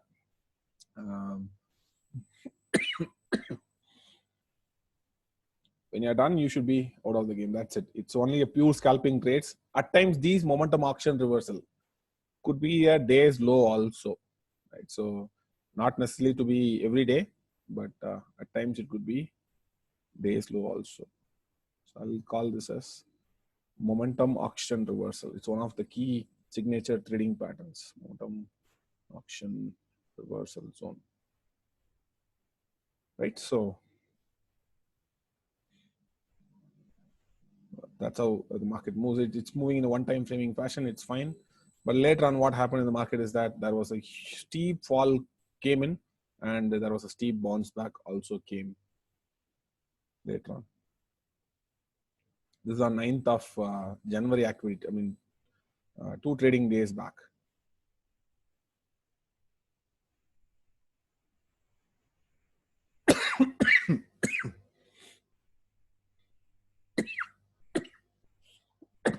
I'm going to pass the session here, and we'll go back and talk about the other context. Sir, one question, like how to identify the strong auction in the order flow? What are the parameters for that? The parameters, what you have to be identifying here is you should be having a strong volatility. This can be anything bigger. So most of the time you might see this pattern, like the market will be dropping and dropping and dropping and dropping and dropping. One of the day you'll be seeing a strong drop, and the very next it will be combining with a huge volume also. So that's volume is a key here. The volume should be anywhere between 2,500 plus, should be 3,000 or 4,500. That kind of lots in Nifty. This is in terms of relative terms, you have to identify which is the biggest volume. So in terms of Nifty, anything above 3,000 or 3,500 or 4,500 is a big volume. Volume should be big. It should be a high volume, high volatility candle also. High volatility candle with a high volume and a bigger negative delta on the downside. If it's on the upper side, it should be a high positive delta. The delta was closely 886, minus 886. It's a bigger delta, right? So when comparing in Nifty in relative terms, at the same time, you can also see that the next candle is counterattack by a positive candle. It's an inside bar. It should be an inside bar. That is a one more key. It should be an inside bar, and it doesn't matter whether it is a positive delta or a negative delta. It doesn't matter. So usually positive delta will be showing up. So there will be buyers will be showing up. Usually it doesn't matter even if there is a negative delta also. It's fine, but it should be a positive candle. The delta doesn't matter over here, but the volume here should be at least half of the what it happened over here. Half our complete volume transaction should happen over here. So these are the signs that it's a momentum auction reversal. This strategy is built on top of the volatility and delta. It's the 2 key element we have to watch out here. Thank you, sir. Yeah. And usually the target destination is towards the VWAP. At times, the momentum auction reversal could be the day's bottom also. And let's again go back to the charts and we'll discuss some of the other basics.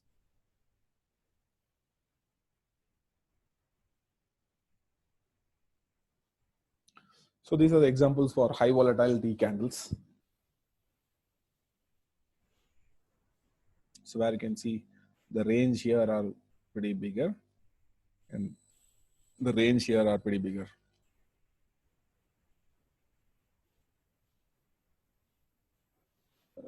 This is one of the interesting setups. We have in the future, we'll be having more trades based upon this initiative versus responsive action. So the initiative and responsive action can be come in the form of 3 types in any kind of market situations. It will be initiative, responsive, and initiative. Something like there will be initiative reaction just to find the liquidity. Sometime back I explained the JP Morgan example, right? JP Morgan, if they want to buy Nifty contract, initially they will be moving the price. They are initiating their direction, right? So they're taking initiative positions in the markets to find the liquidity. Once the market finds its liquidity, market will be moving in a sideways action. So there they'll be taking in responsive trades where the once the market is finding liquidity, automatically sellers will come for a sell, and they will be on the counterparty side. They'll be taking limit orders, and there'll be a responsive sellers there. So you can find a responsive selling activity. So initially it will be an initiative reaction where JP Morgan is initiating the uptrend to find the liquidity. Once they find the liquidity, automatically they get into a responsive mode where the liquidity is met, where the buyers and sellers comes for colliding, where they find a lot of sellers, active sellers. So these are zones where you'll be seeing a lot of aggressive sellers, but the JP Morgan will be continuously observing all those orders in the form of limit order. That is why we can call it as a responsive. What they will be doing is more of a responsive buying is what they will be done doing there. Once all the liquidity has been completed, again they will be doing a initiative auction over there. So just to find one more liquidity zones, right? So that's how the market moves in a trending fashion: initiative to responsive and responsive to initiative. And next comes the responsive to responsive. Responsive to responsive are completely, it's not a sideways market. There are two differences between consolidating markets and responsive trading markets. You'll be finding a range here. Market will be, when the price moves up to the upper band, you will find big buyers coming into the markets. But despite that, market used to fall. When it is coming to the lower range, again, market turns up with at the end, you will be seeing big sellers. So big buyers will be coming over here, and big sellers, and again big buyers at the day high. I mean at the range high. Again buyers show up, big buyers, and again price goes down. You'll be seeing a big sellers. So this is how a responsive to responsive action will be there. Market will be still moving in a range bound mode. Completely, market will be moving in a range bound mode. It is responsive to responsive. This is where market finds most of the business over there. So we can find that responsive buyers and responsive sellers are present. Probably we will talk about similar strategies by next week or so when we are talking about responsive activity, right? So that is one more strategy which we talk about on responsive to responsive. Mostly we'll be looking for a breakout. Before the breakout, there will be a lot of signatures. We'll be able to find out on a responsive to responsive. The third comes the initiative to initiative. It's something like a momentum auction reversal. It's kind of there'll be initiative selling followed by initiative buying. That's what it talks about, initiative to initiative.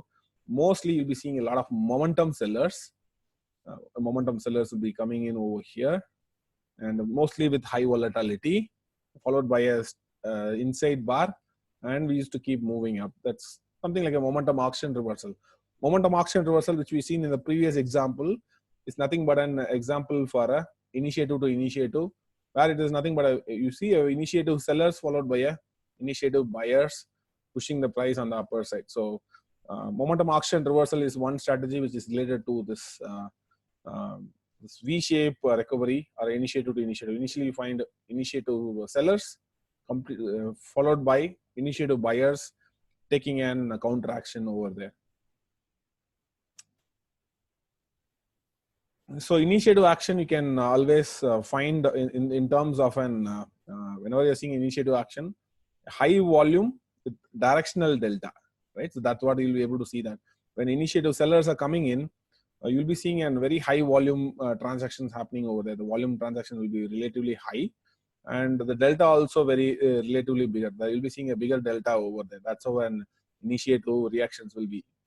Right? So wherever you're seeing a high volume, wherever you're seeing a directional delta, means price also went up, the delta also went up. It's a bigger delta, bigger volume, bigger price activity. That is an initiative action, right? Whereas in a responsive action, you'll be finding this pattern kind of mostly. Let's say the price is going up to a certain level and it is rotating back. Where at this high, where you'll be seeing a buyer over here. You'll be seeing a high volume transaction over there, a high volume transaction, but you'll be seeing a reverse delta. So price will be selling off. You see the price will be going down, but the delta will be positive. And you'll be seeing a lot of buyers at that level. So that is what we call it as a responsive action. So over a period of time, you should be able to bifurcate whether what kind of auction is going on. Is it an initiative auction or a responsive auction? You should be able to do that. Most of the times, institutions do this kind of methodology. This methodology is called as an absorption, where it's where At the day high, you'll be seeing a high volume, but despite that, market used to fall down. Or at the day low, when the price is coming down, you'll be seeing an high seller volume, but despite the higher seller volume, you'll be seeing that market keeps going up. This responsive auction, I'm going to show you one more example where the responsive auction, we call that as a trap buyer or a trap seller, right? So I'm going to show you some live examples. I guess I have some live examples. So here is the video here, which I'm going to play now.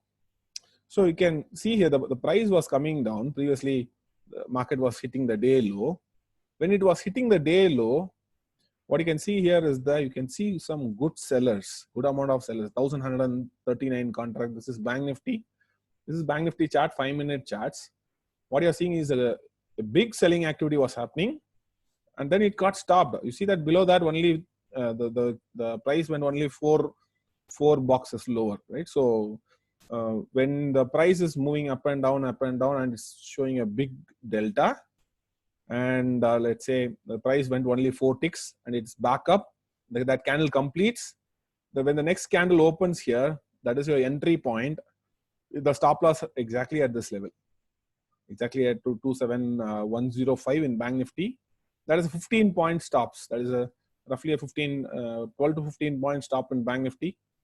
Or in a worst case, it can go to 20 points. Right? Who knows? Maybe markets, Bank Nifty is volatile. So anywhere between 15 to 20 points, you are going to get. That is a good selling, good signature trades to counter trend this trap buyers or trap sellers. So what you're seeing is a responsive auction. This auction is what? Responsive auction, where the volume is relatively big. 2,888 contracts in Bank Nifty is considered as an not big, but it's a decent volume. I would say a decent volume. It's high volume.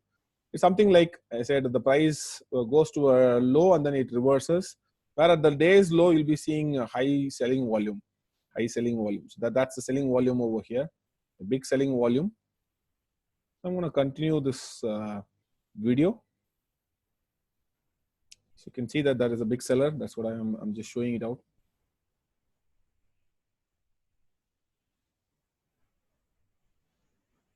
This is somewhere around 12:32 on 3rd of January. 3rd of January. This is 3rd of January.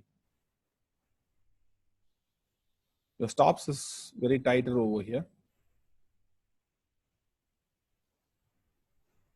Your as usual, the expectation is towards the VWAP, or at times it could do even more bigger also.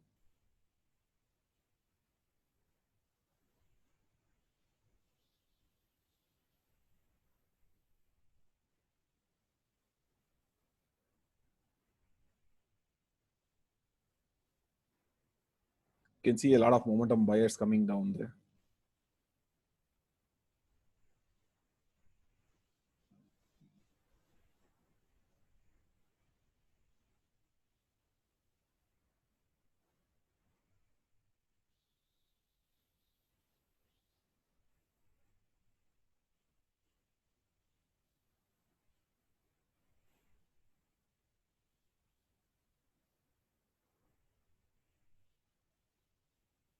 Maybe I'll speed up a bit.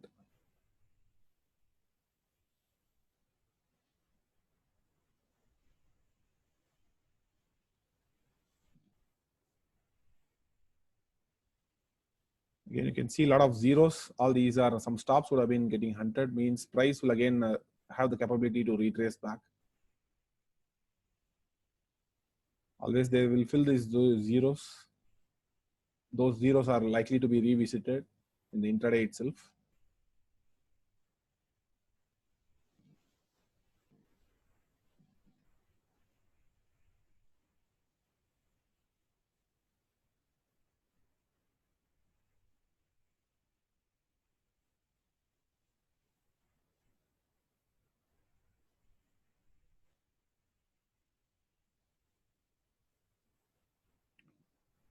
So when a big selling activity is happening at the day low, right? So you can see that previously some big selling activity has been spotted over here.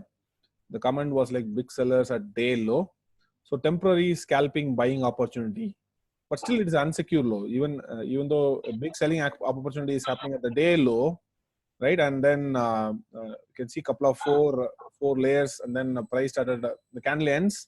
It's a scalping opportunity. Once the scalping opportunity is done, you should be quickly out of the game. You should be quickly, once again, you should be quickly out of the game because price could have the tendency. The low is not a good low. We call that as a bad low because it's happened with a big volume. So usually once you're done with the game, you can also expect this to happen back. So in your long trades, you will have a very tight opportunity to take a mean reversion trades. Once if your stop is done, you should be out of the game there. Otherwise, you'll be under a big trouble because that is not a secure low at all. If it's a secure low, we'll be having a low. We don't have a big volume in that candle at all, right? So let me continue the trade here. My comment was beware, still the day low is not secure. It is a bad low. Whatever the low we had is a bad low. That's why once, if there is any quick uptrend, you should be getting out of the trade there. Once you're done with the VWAP, you should be out of the game.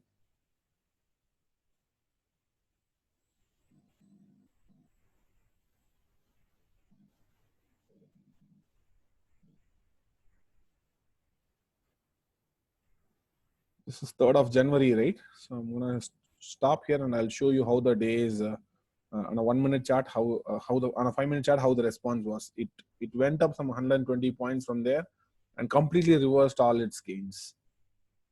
So this is on 3rd of January. Go to 3rd of January in Bank Nifty. Bank Nifty. A 5 minute candle. It looks like something like this.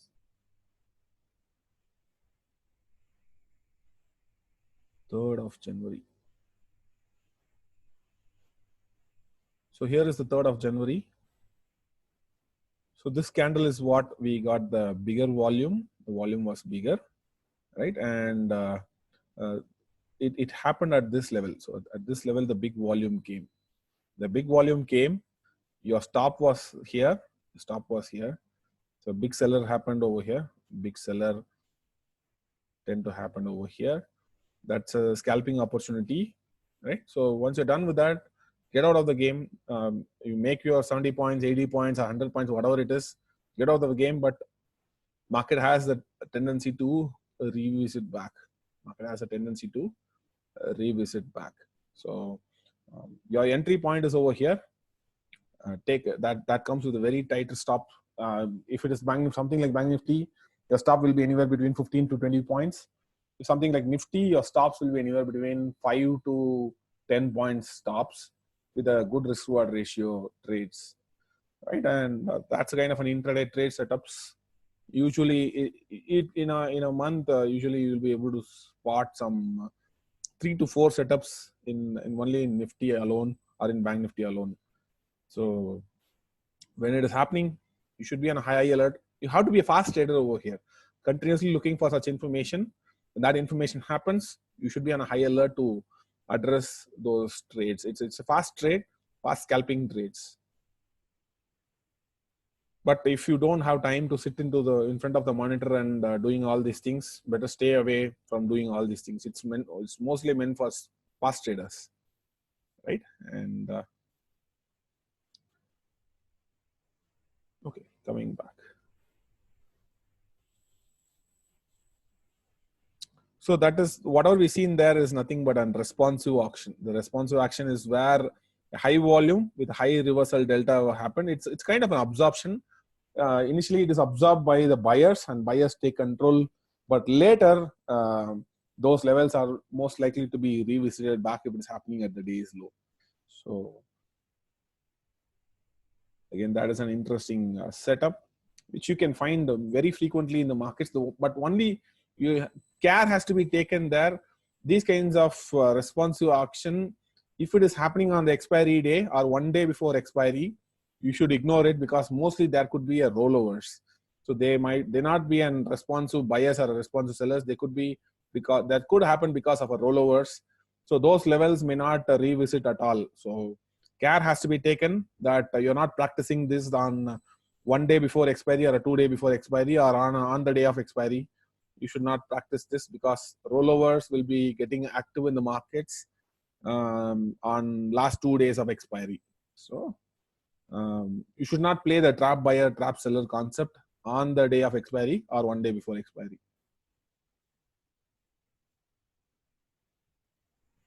Next comes high volume area. High volume typically means higher participation in the activity, higher participation. It means we are looking into a high liquid zone. We are mostly dealing with a liquidity zone, where if a high volume will be a result of, let's say there are more limit orders there. Let's say there are more limit orders over there. A flood of limit orders over there. So if somebody want to place a market order, and again have to place a market order, they have to place a market order to eat everything. Let's say this is 20 lots, and this is 100 lots, and this is 200 lots. Let's say this is 600 lots. So there are a lot of liquidity sitting over here. Maybe if the pending order here is only 10 lots, the pending order should be something like 20 lots. So these are low liquidity zones. These are low liquidity zones. If the price is moving here, it will result in a more volume. If the price further moves up and it moves in the zone, it will be resulting in only 30 lots would have been transacted over here. Right? So whereas here, the transaction would be somewhere around, let's say, total of 1,100 lots, 1,100 lots. So when the price is traveling in a high liquidity zone, that means a flood of limit orders are there.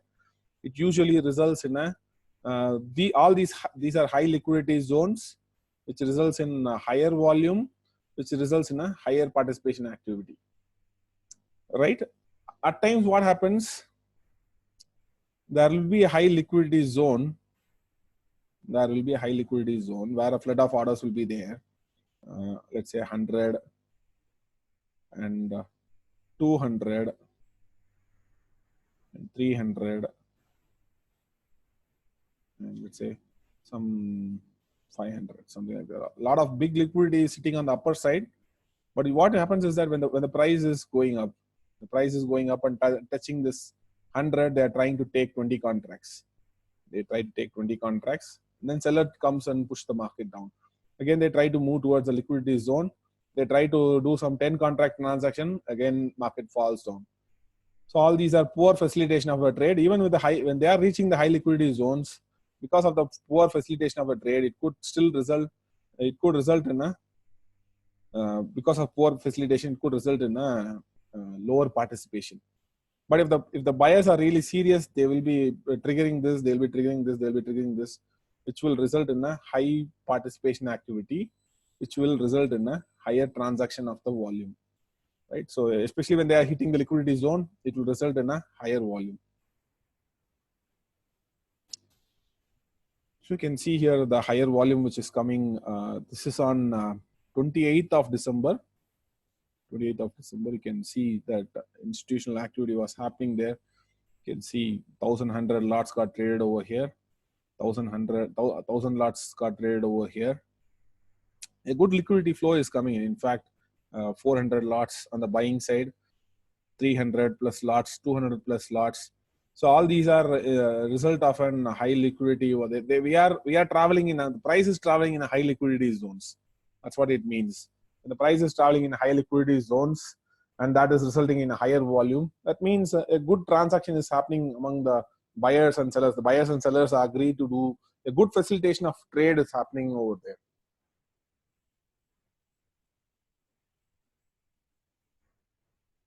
A low volume area means lower participation activity, lack of liquidity zones, right? So a low volume area can be like, as I said, there'll be only 10 lots here and 20 lots here. All these are limit orders. All these are limit orders. And maybe there are no liquidity at all. So maybe this is a illiquid markets will be mostly looking like this. You don't have any liquidity over here. So next liquidity will be available in this band where 5 lots, again some 10 lots will be sitting as a limit order, and 20 lots will be sitting as a limit order. Again, you'll be having a liquidity gap, right? So So again, let's say 10 lots here and 10 lots here. So if somebody punches 100 lots, what generally happens is that price will be traveling and somebody punches 100 lots here. First, they will eat this liquidity. They will eat this liquidity. And you will find a gap. The next trade will be happening over here because he is punching 100 market orders, 100 lots of market orders. Then you'll be finding this. They will be eating this liquidity. And they will be eating this liquidity because the liquidity is low over here. They'll be able to push the price faster, and markets are still traveling in a low volume area. That will result in lower participation, and that will be low. You will be finding a low volume happening at that level. If you look into the order flow, the price will be moving relatively faster, but the transaction of volume will be very less because price is moving in a low liquidity zone. Whereas if it is a thick liquidity zone, let us assume that if it is a thick liquidity zone, a lot of flood of limit orders are there, right? So you will be seeing that price falls down, again it moves up, again price falls down, again moves up. Same if somebody is punching the 100 lots, it will take a lot of time to get an execution over there. You'll be finding that 20 orders get executed, again price comes down, again the market moves up, again 20 orders get filled. So you'll be seeing that kind of setup in a low liquidity zone. Usually price travels faster. It's tough to penetrate a high liquidity zone. If somebody is punching, because huge volume is sitting in terms of limit order. And the price has to eat up, again goes down, again eat up, goes down, again eat up, goes down, eat up, again goes down. So this is where the iceberg order comes in. In iceberg order, what happens is the institutions, they will create a ceiling effect. The institutions will be creating a ceiling effect. They flood with a lot of limit orders. Let's say 10,000 lots of limit order over here. And another 5,000 lots of limit order, one more limit order over here. So they put a ceiling effect. So means when the price is traveling towards the liquidity zone, your delta will be positive. Delta will be positive because aggressive buyers are pushing the market up. But since there are a lot of flood of limit orders are sitting on the upper side, all are limit sell orders, LMT sell orders, limit sell orders. They flooded with the limit sell orders. So they try to punch up all small buyers would have been pushing the price through. The price, again, sellers take control. They try to push through, but since there are flood of limit orders are there, again it gets sell through. Again, they try to. You can see this pattern. Market will be mostly trading sideways, and then lately sellers will take control over here in absorption markets. Or what could happen here is that once all the liquidity is over, once they are eaten up all these liquidity, usually market does a spike, and later on sellers will tend to take control. So when the market is moving in absorption area, you have to wait for someone to initiate a trade. What you have to do is that when you are seeing absorption, you'll be seeing a lot of positivity. The delta will be positive. Delta will be continuously positive, but market will be moving in a sideways. Fashion. When you are seeing the delta absorption is happening, that's what we call as an absorption. All the buyers are getting absorbed by the limit sell orders over here. That's how an iceberg order will be mostly looks like.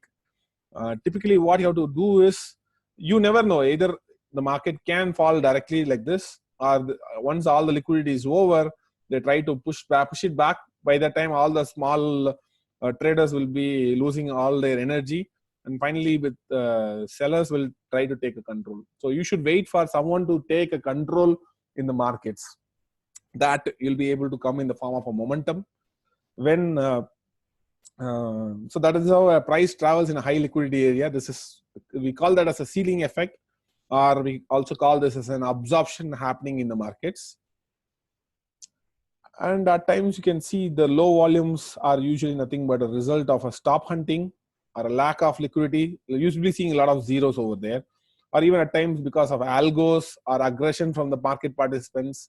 These usually results in the low volume transactions.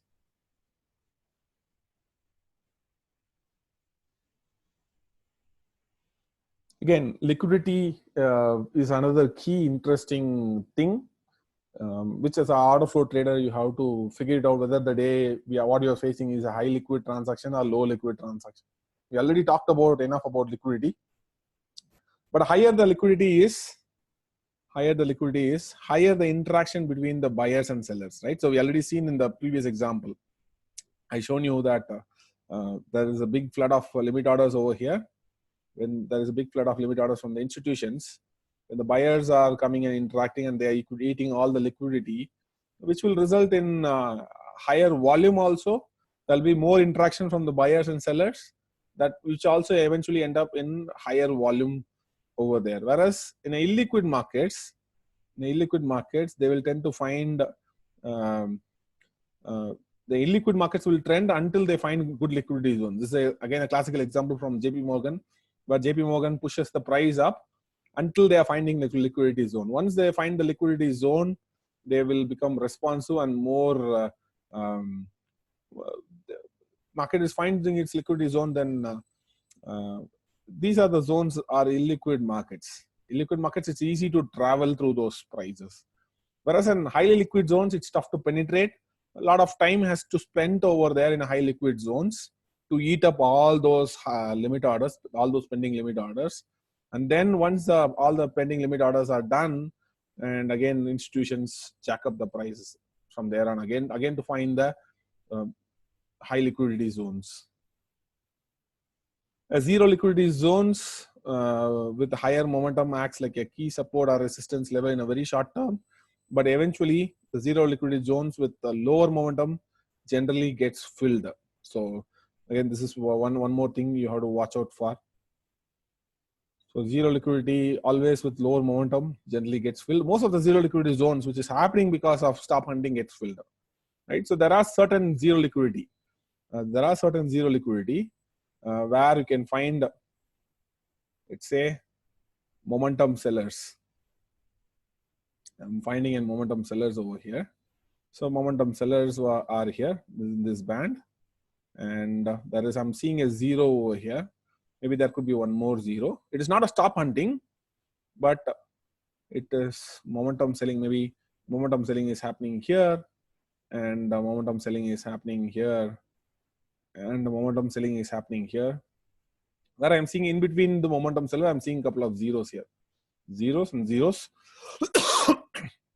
That will act like a resistance zone. That band will act like a resistance zone where the price falls, and the next time price is coming to this level, again you will be getting a rejection there.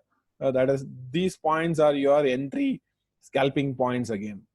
These points are your entry scalping points. So again, understanding about the liquidity, the zero liquidity provides, if it is happening with higher momentum, here in this case, we're talking about a higher momentum here, higher momentum here, and higher momentum here, and higher momentum here.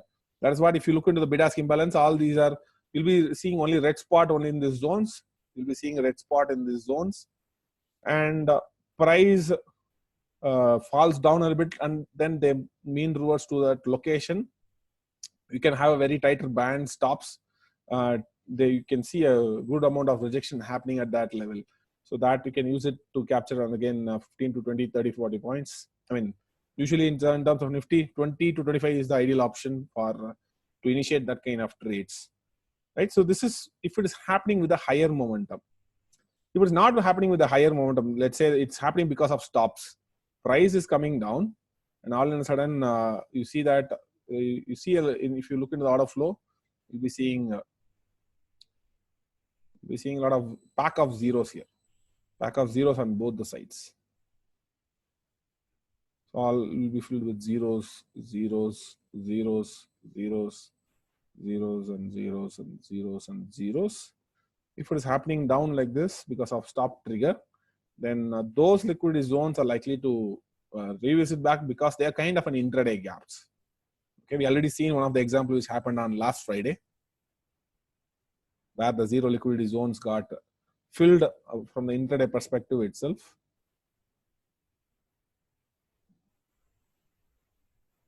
Again, so these are the zero liquidity zones I'm talking about. So that times you can find these kinds of zero liquidity zones that will act like your resistance zone.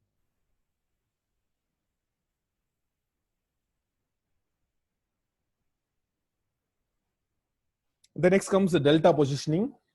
The delta positioning is, we also call that as a delta packet positioning. It always arises from the initiative taken. So we already talked about initiative trades, right? So initiative trades are nothing but what? A high volume, high delta candles, where inside the high volume, high delta candles, if you look into it, let's say,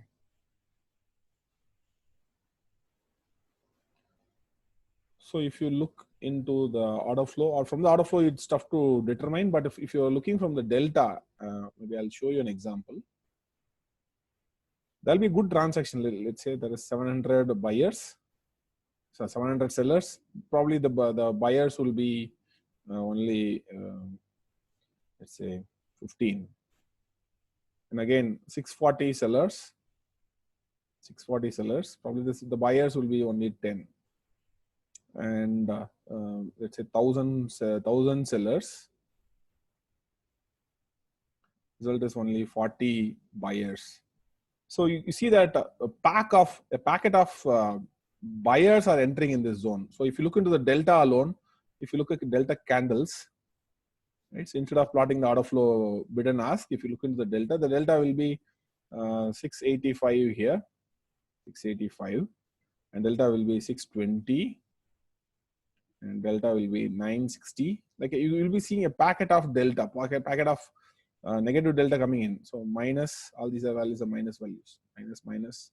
So you'll be seeing a packet of delta coming over here. So these delta are nothing but the interested parties. The interested parties are onboarding over here. So what you can see is that you'll be seeing a selling activity. When the price is coming up and breaking this level, still, if you're seeing selling activity resume, that means some interested parties are still there. That will be acting like a kind of a resistance zone. Every time the price is trying to take this level, you'll be seeing some selling activity over here. So means whenever the price is trying to break, the same sellers who participated over here, the interested parties will arrive here to defend their levels. So they will be coming again, pushing that level. That's what it called as a delta positioning. The participants defend those positions and add more positions to them. So that is where if you are finding a delta positioning, and next time when the price is reaching a certain level, you will be seeing a sell-off. That zones has to be marked whenever you are seeing a delta positioning happens. So in this case, we move to the delta order flow charts and to check whether any delta positioning happened or not. Relatively, you'll be seeing a bigger skew among the buyers and sellers, and that can be spotted from the bigger delta packets. So that's why it's called as a delta packet positioning. Market will always test the delta pocket zones because it is the zone where liquidity being supplied. So market always tests this zone that is there. Market will revisit that level, but after revisiting, if you're seeing more sell-off, that means interested parties are there. That means interested parties are there. No matter what delta positioning happens, market always goes and revisit those zones. That is for sure. But once that revisit happens, if you are rejecting that level, that is again a kind of a trade over there. Your trade will be getting initiated over there. Your trade will be getting initiated over here when you are seeing a rejection. When you are seeing a rejection, you keep a stops above this level and you initiate a trade towards on the downside for scalping. So that's what delta positioning is all about. So you see in this example, the delta positioning is happening in the form of, look into this band. This band is where the quantity was 400 buyers, 569 buyers. And again, another 200 buyers over here, 200, 300 buyers over here. So there's a packet of buyers are entering in this zone. So packet of buyers are entering in this zone. So this zone is going to be the support for the day. So next time when the price is coming and revisiting back and it is bouncing back, that will be your entry point when it comes to delta packet positioning. It shows that interested parties are willing to defend at that price levels. Again, this is delta positioning on the sell side. So where you can see an minus 300, minus 250, minus 212. All these are interested parties. So Whenever the next time price is rejecting this band, price goes up and you're seeing a rejection there, that is a sign that the delta positional players are interested parties.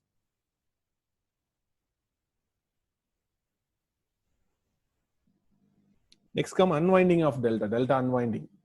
So this delta unwinding you can able to gauge from the cumulative delta. So we'll be using cumulative delta to watch out whether delta unwinding is happening or not. And typically, let's say the markets are moving up.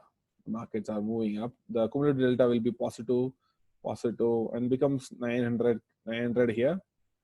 900 here means the participants are adding up their positions on the long side, and the cumulative delta becomes at one stage it becomes 4,000, and the market keeps moving up. And one of the candle, what happens, there will be a sharp cut coming in.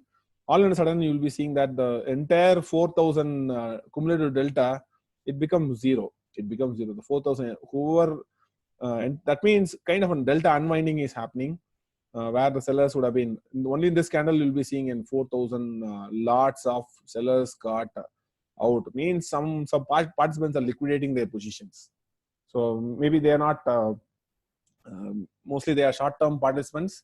They're not concerned about the price. When the price is breaking them, when breaking a certain level, which these participants are not comfortable of, they just unwind their trades. All in a sudden, your cumulative delta, there'll be a drastic difference in your cumulative delta. Let's say the cumulative delta moves from 0 to 10,000, and all in a sudden you're seeing the markets also went up. All of a sudden you're seeing a market crash, and your delta come down to 5,000. That is a sign that some of the players got out of their old positions. They just liquidated. They just unwinded their old positions. They're not shorts. They are most likely liquidation of the older positions. So which you can see in the terms of market the price will be falling faster. At the same time, the delta will be from magically disappears. Half of the delta or most of the delta will be gone to zero or sub-negative. So those are the zones where they simply liquidate their positions.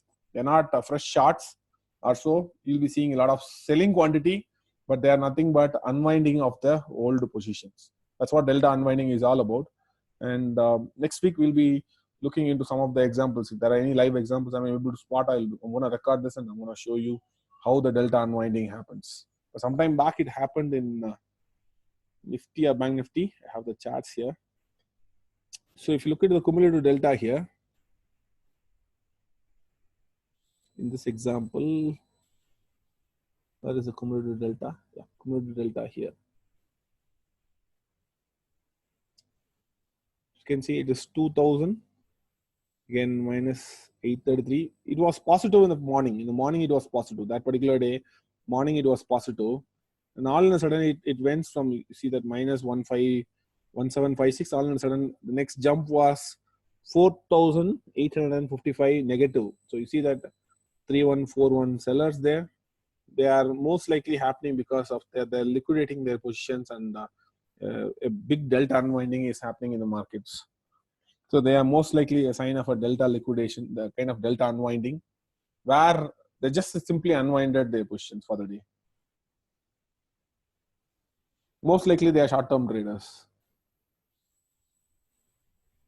And trap buyers and trap sellers. We already seen one more example on trapped seller, where a high volume or a high seller transacted at exactly at the day's high or at the day's low, at the day's edges. We also term that as a bad high or a bad low. It is a poor way of facilitating a trade, right? So price will often revisit this zone, but before revisiting, it also gives you good opportunity to do a scalping, and then you never know. It might take 1 hour to revisit or 2 hours to revisit, or they may revisit the very next day.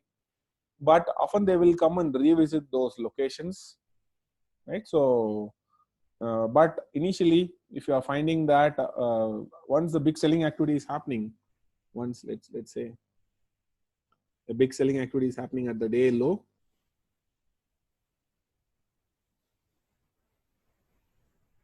Maybe at the day low, you'll be finding only 16 lots got traded over here, 18 lots got traded over here, and one of these lots, it's transacted some 1,600 lots, which is relatively big in terms of Nifty or Bank Nifty. And once you started seeing that, price started going down, and price is firmly back above this level, this big buyer level. All you have to do is that you have to keep a stops below this level and enter long, look for scalping opportunity. Once you're done with the scalping opportunity, you're out of the game, right? But eventually you have to understand that this low is a poor low. I mean, this low is a bad low or a bad high. This low is a bad low or a bad high. Eventually price will revisit back this level, mostly intraday. But at times, if they forget to fail, forget to revisit on the same day, they will come and clear on the very next day itself. But these trap buyers and trap sellers are usually the result of the poor way of facilitating a trade. The trade haven't properly facilitated. So that means the auction is not completed. Price will often revisit the zone to complete the auction.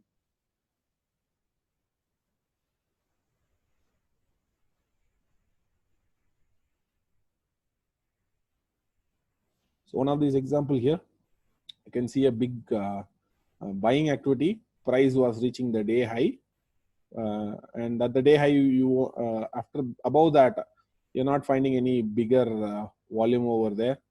Price started going down. But lately, that levels got cleared later on. This activity happened on, I think, somewhere around January only. First, 2nd of January or 3rd of January, this kind of setup happened.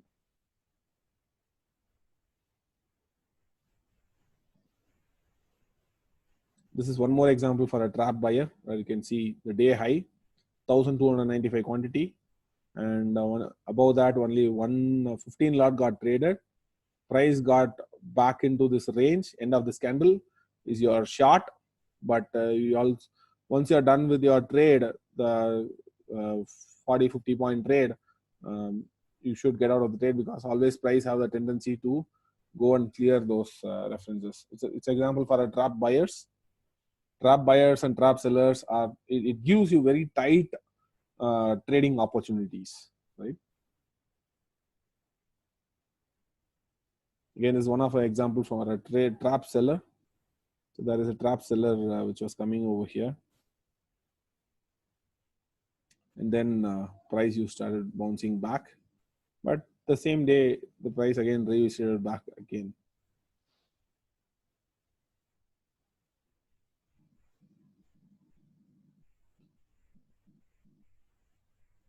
Exhaustion high or exhaustion low. We already seen an example on this. This is nothing but, they are nothing but a stopped out trades. Once the stop out trades happens, things exaggerated price response at the extreme with wild swings. This is what you're going to see. You're going to see a wild swings when the stop out is going to happen. But those exhaustion market tend to take a break first. They will take a break, and finally price will come and, for example, let's say the price is going down and down, and it is reaching the previous day's low. This is previous day's low. If there are no liquidity there, it goes and takes the next liquidity. That's why you see a price jumps really faster on the downside. And many times you might witness this. You'll be finding a lot of zeros in your order flow. So once this is done, there'll be a lot of wild swings happening in the markets, and finally it readjusts to the wild swings, and finally tend to clear all those exhaustion highs or the exhaustion lows. So typically it is having a characteristic of highest delta, highest volume, and wildest price rotations is what you'll be able to get from exhaustive high or exhaustive low. Exhausted market tend to take a break first. They will take a break first, and finally they tend to revisit those exhausted reference levels.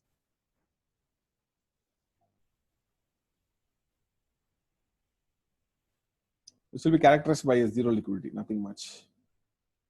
So you can see a lot of liquidity trigger happening over here. These are the result of stop hunting trades. So which these levels are, market have a tendency to go and repair back all those zeros. The Friday example in Nifty is a classical one. Yeah, If you have any questions, you can ask questions.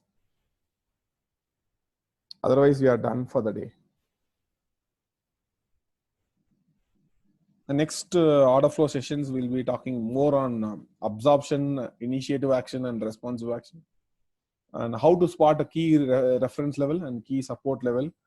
That is what we're going to discuss in the next week session. But the one which is discussed, they are the basic foundational principles to most of the trading strategies which we are going to discuss.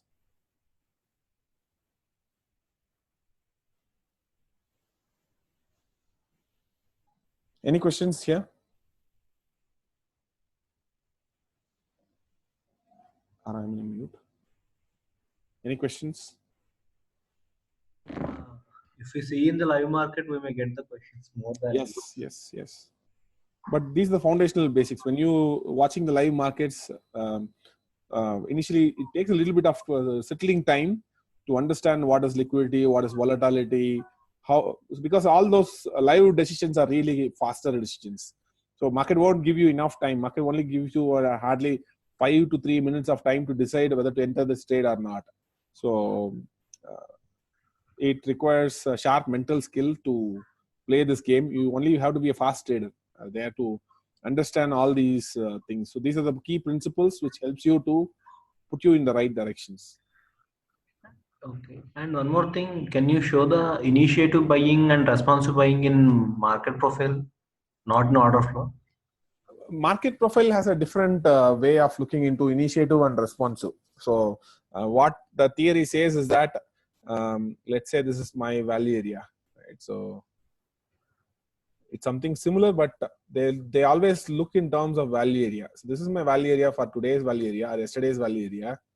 And if the price is initiated from here above the value area, they call it as an initiative auction, right? So this is initiative buying. They call it as an initiative buying. Or whereas when the price is within the value area, they are pushing it down below yesterday's value area, then they call it as an initiative selling. But that is too theoretical. That's why I tend to avoid those terminologies. But it's a good to know concept.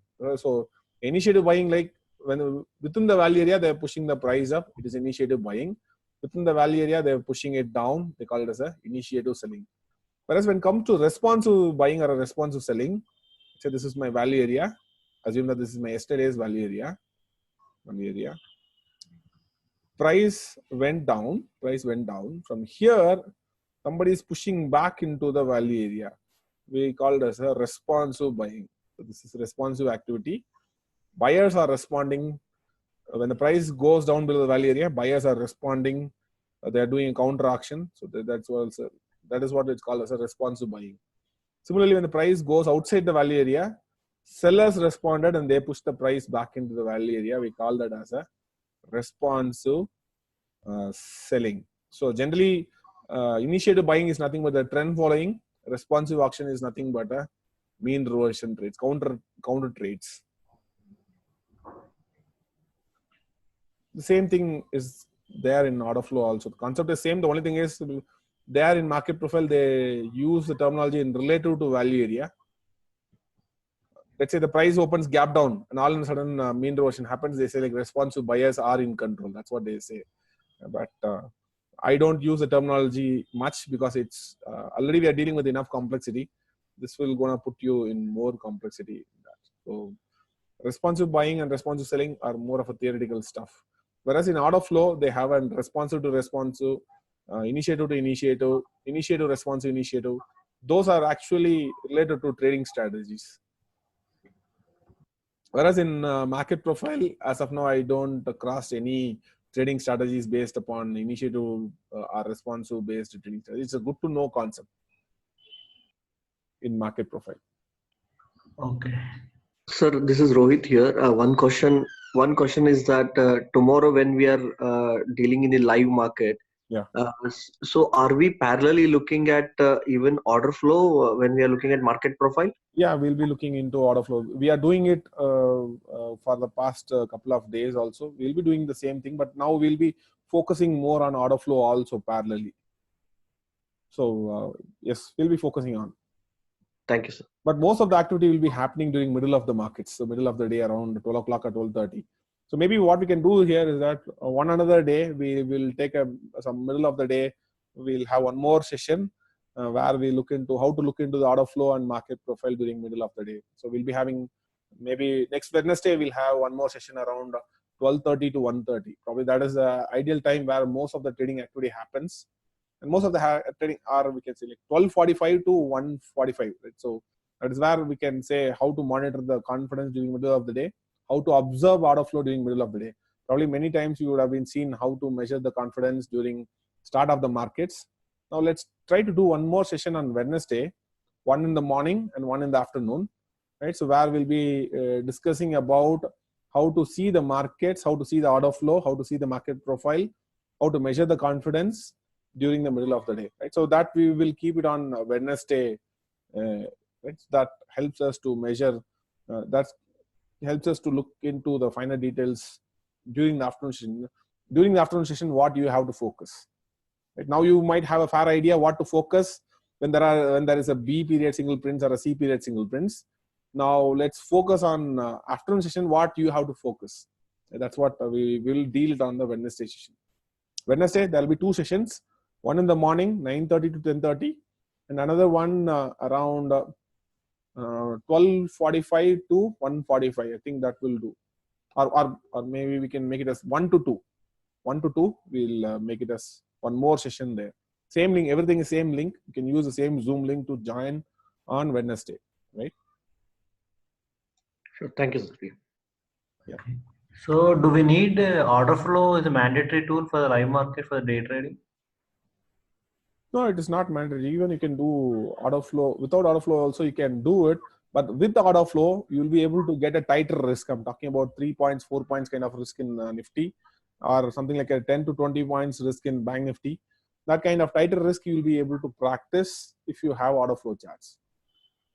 If you don't have that order flow charts, maybe you can do intraday trades, but you cannot know that time. You cannot time the markets exactly as I shown, like the ABC elongation. I know that it's the ABC elongation, but when to enter that confirmation I can able to get from order flow, right? With a tighter risk. Your risk will be very tighter if you know what is happening in the markets from the order flow perspective. But without that, if you are not using order flow, if you want to use market profile, still you can do intraday, still you can fade those B period and C period, but you cannot be sure about the timings. You can only play the high probability game that the B and C will be getting repaired. You'll be able to repair it, but you don't know what could be the upper side. Okay. Yeah, yesterday we went through some positional setups, no? Yes. Yeah, can we have some day trading setups in the next sessions? Yeah, next section we'll be talking about that. Will be for 13 day trading setups, which I want to talk about in market profile. Okay, only in market profile. Only in market profile. Yeah. Okay. Yeah, that would be on the next week. Yes, that will be on next week. Only intraday setups. We'll be closely talking about 10 to 13 intraday trade setups. Okay. Right. Thank you. Thank you.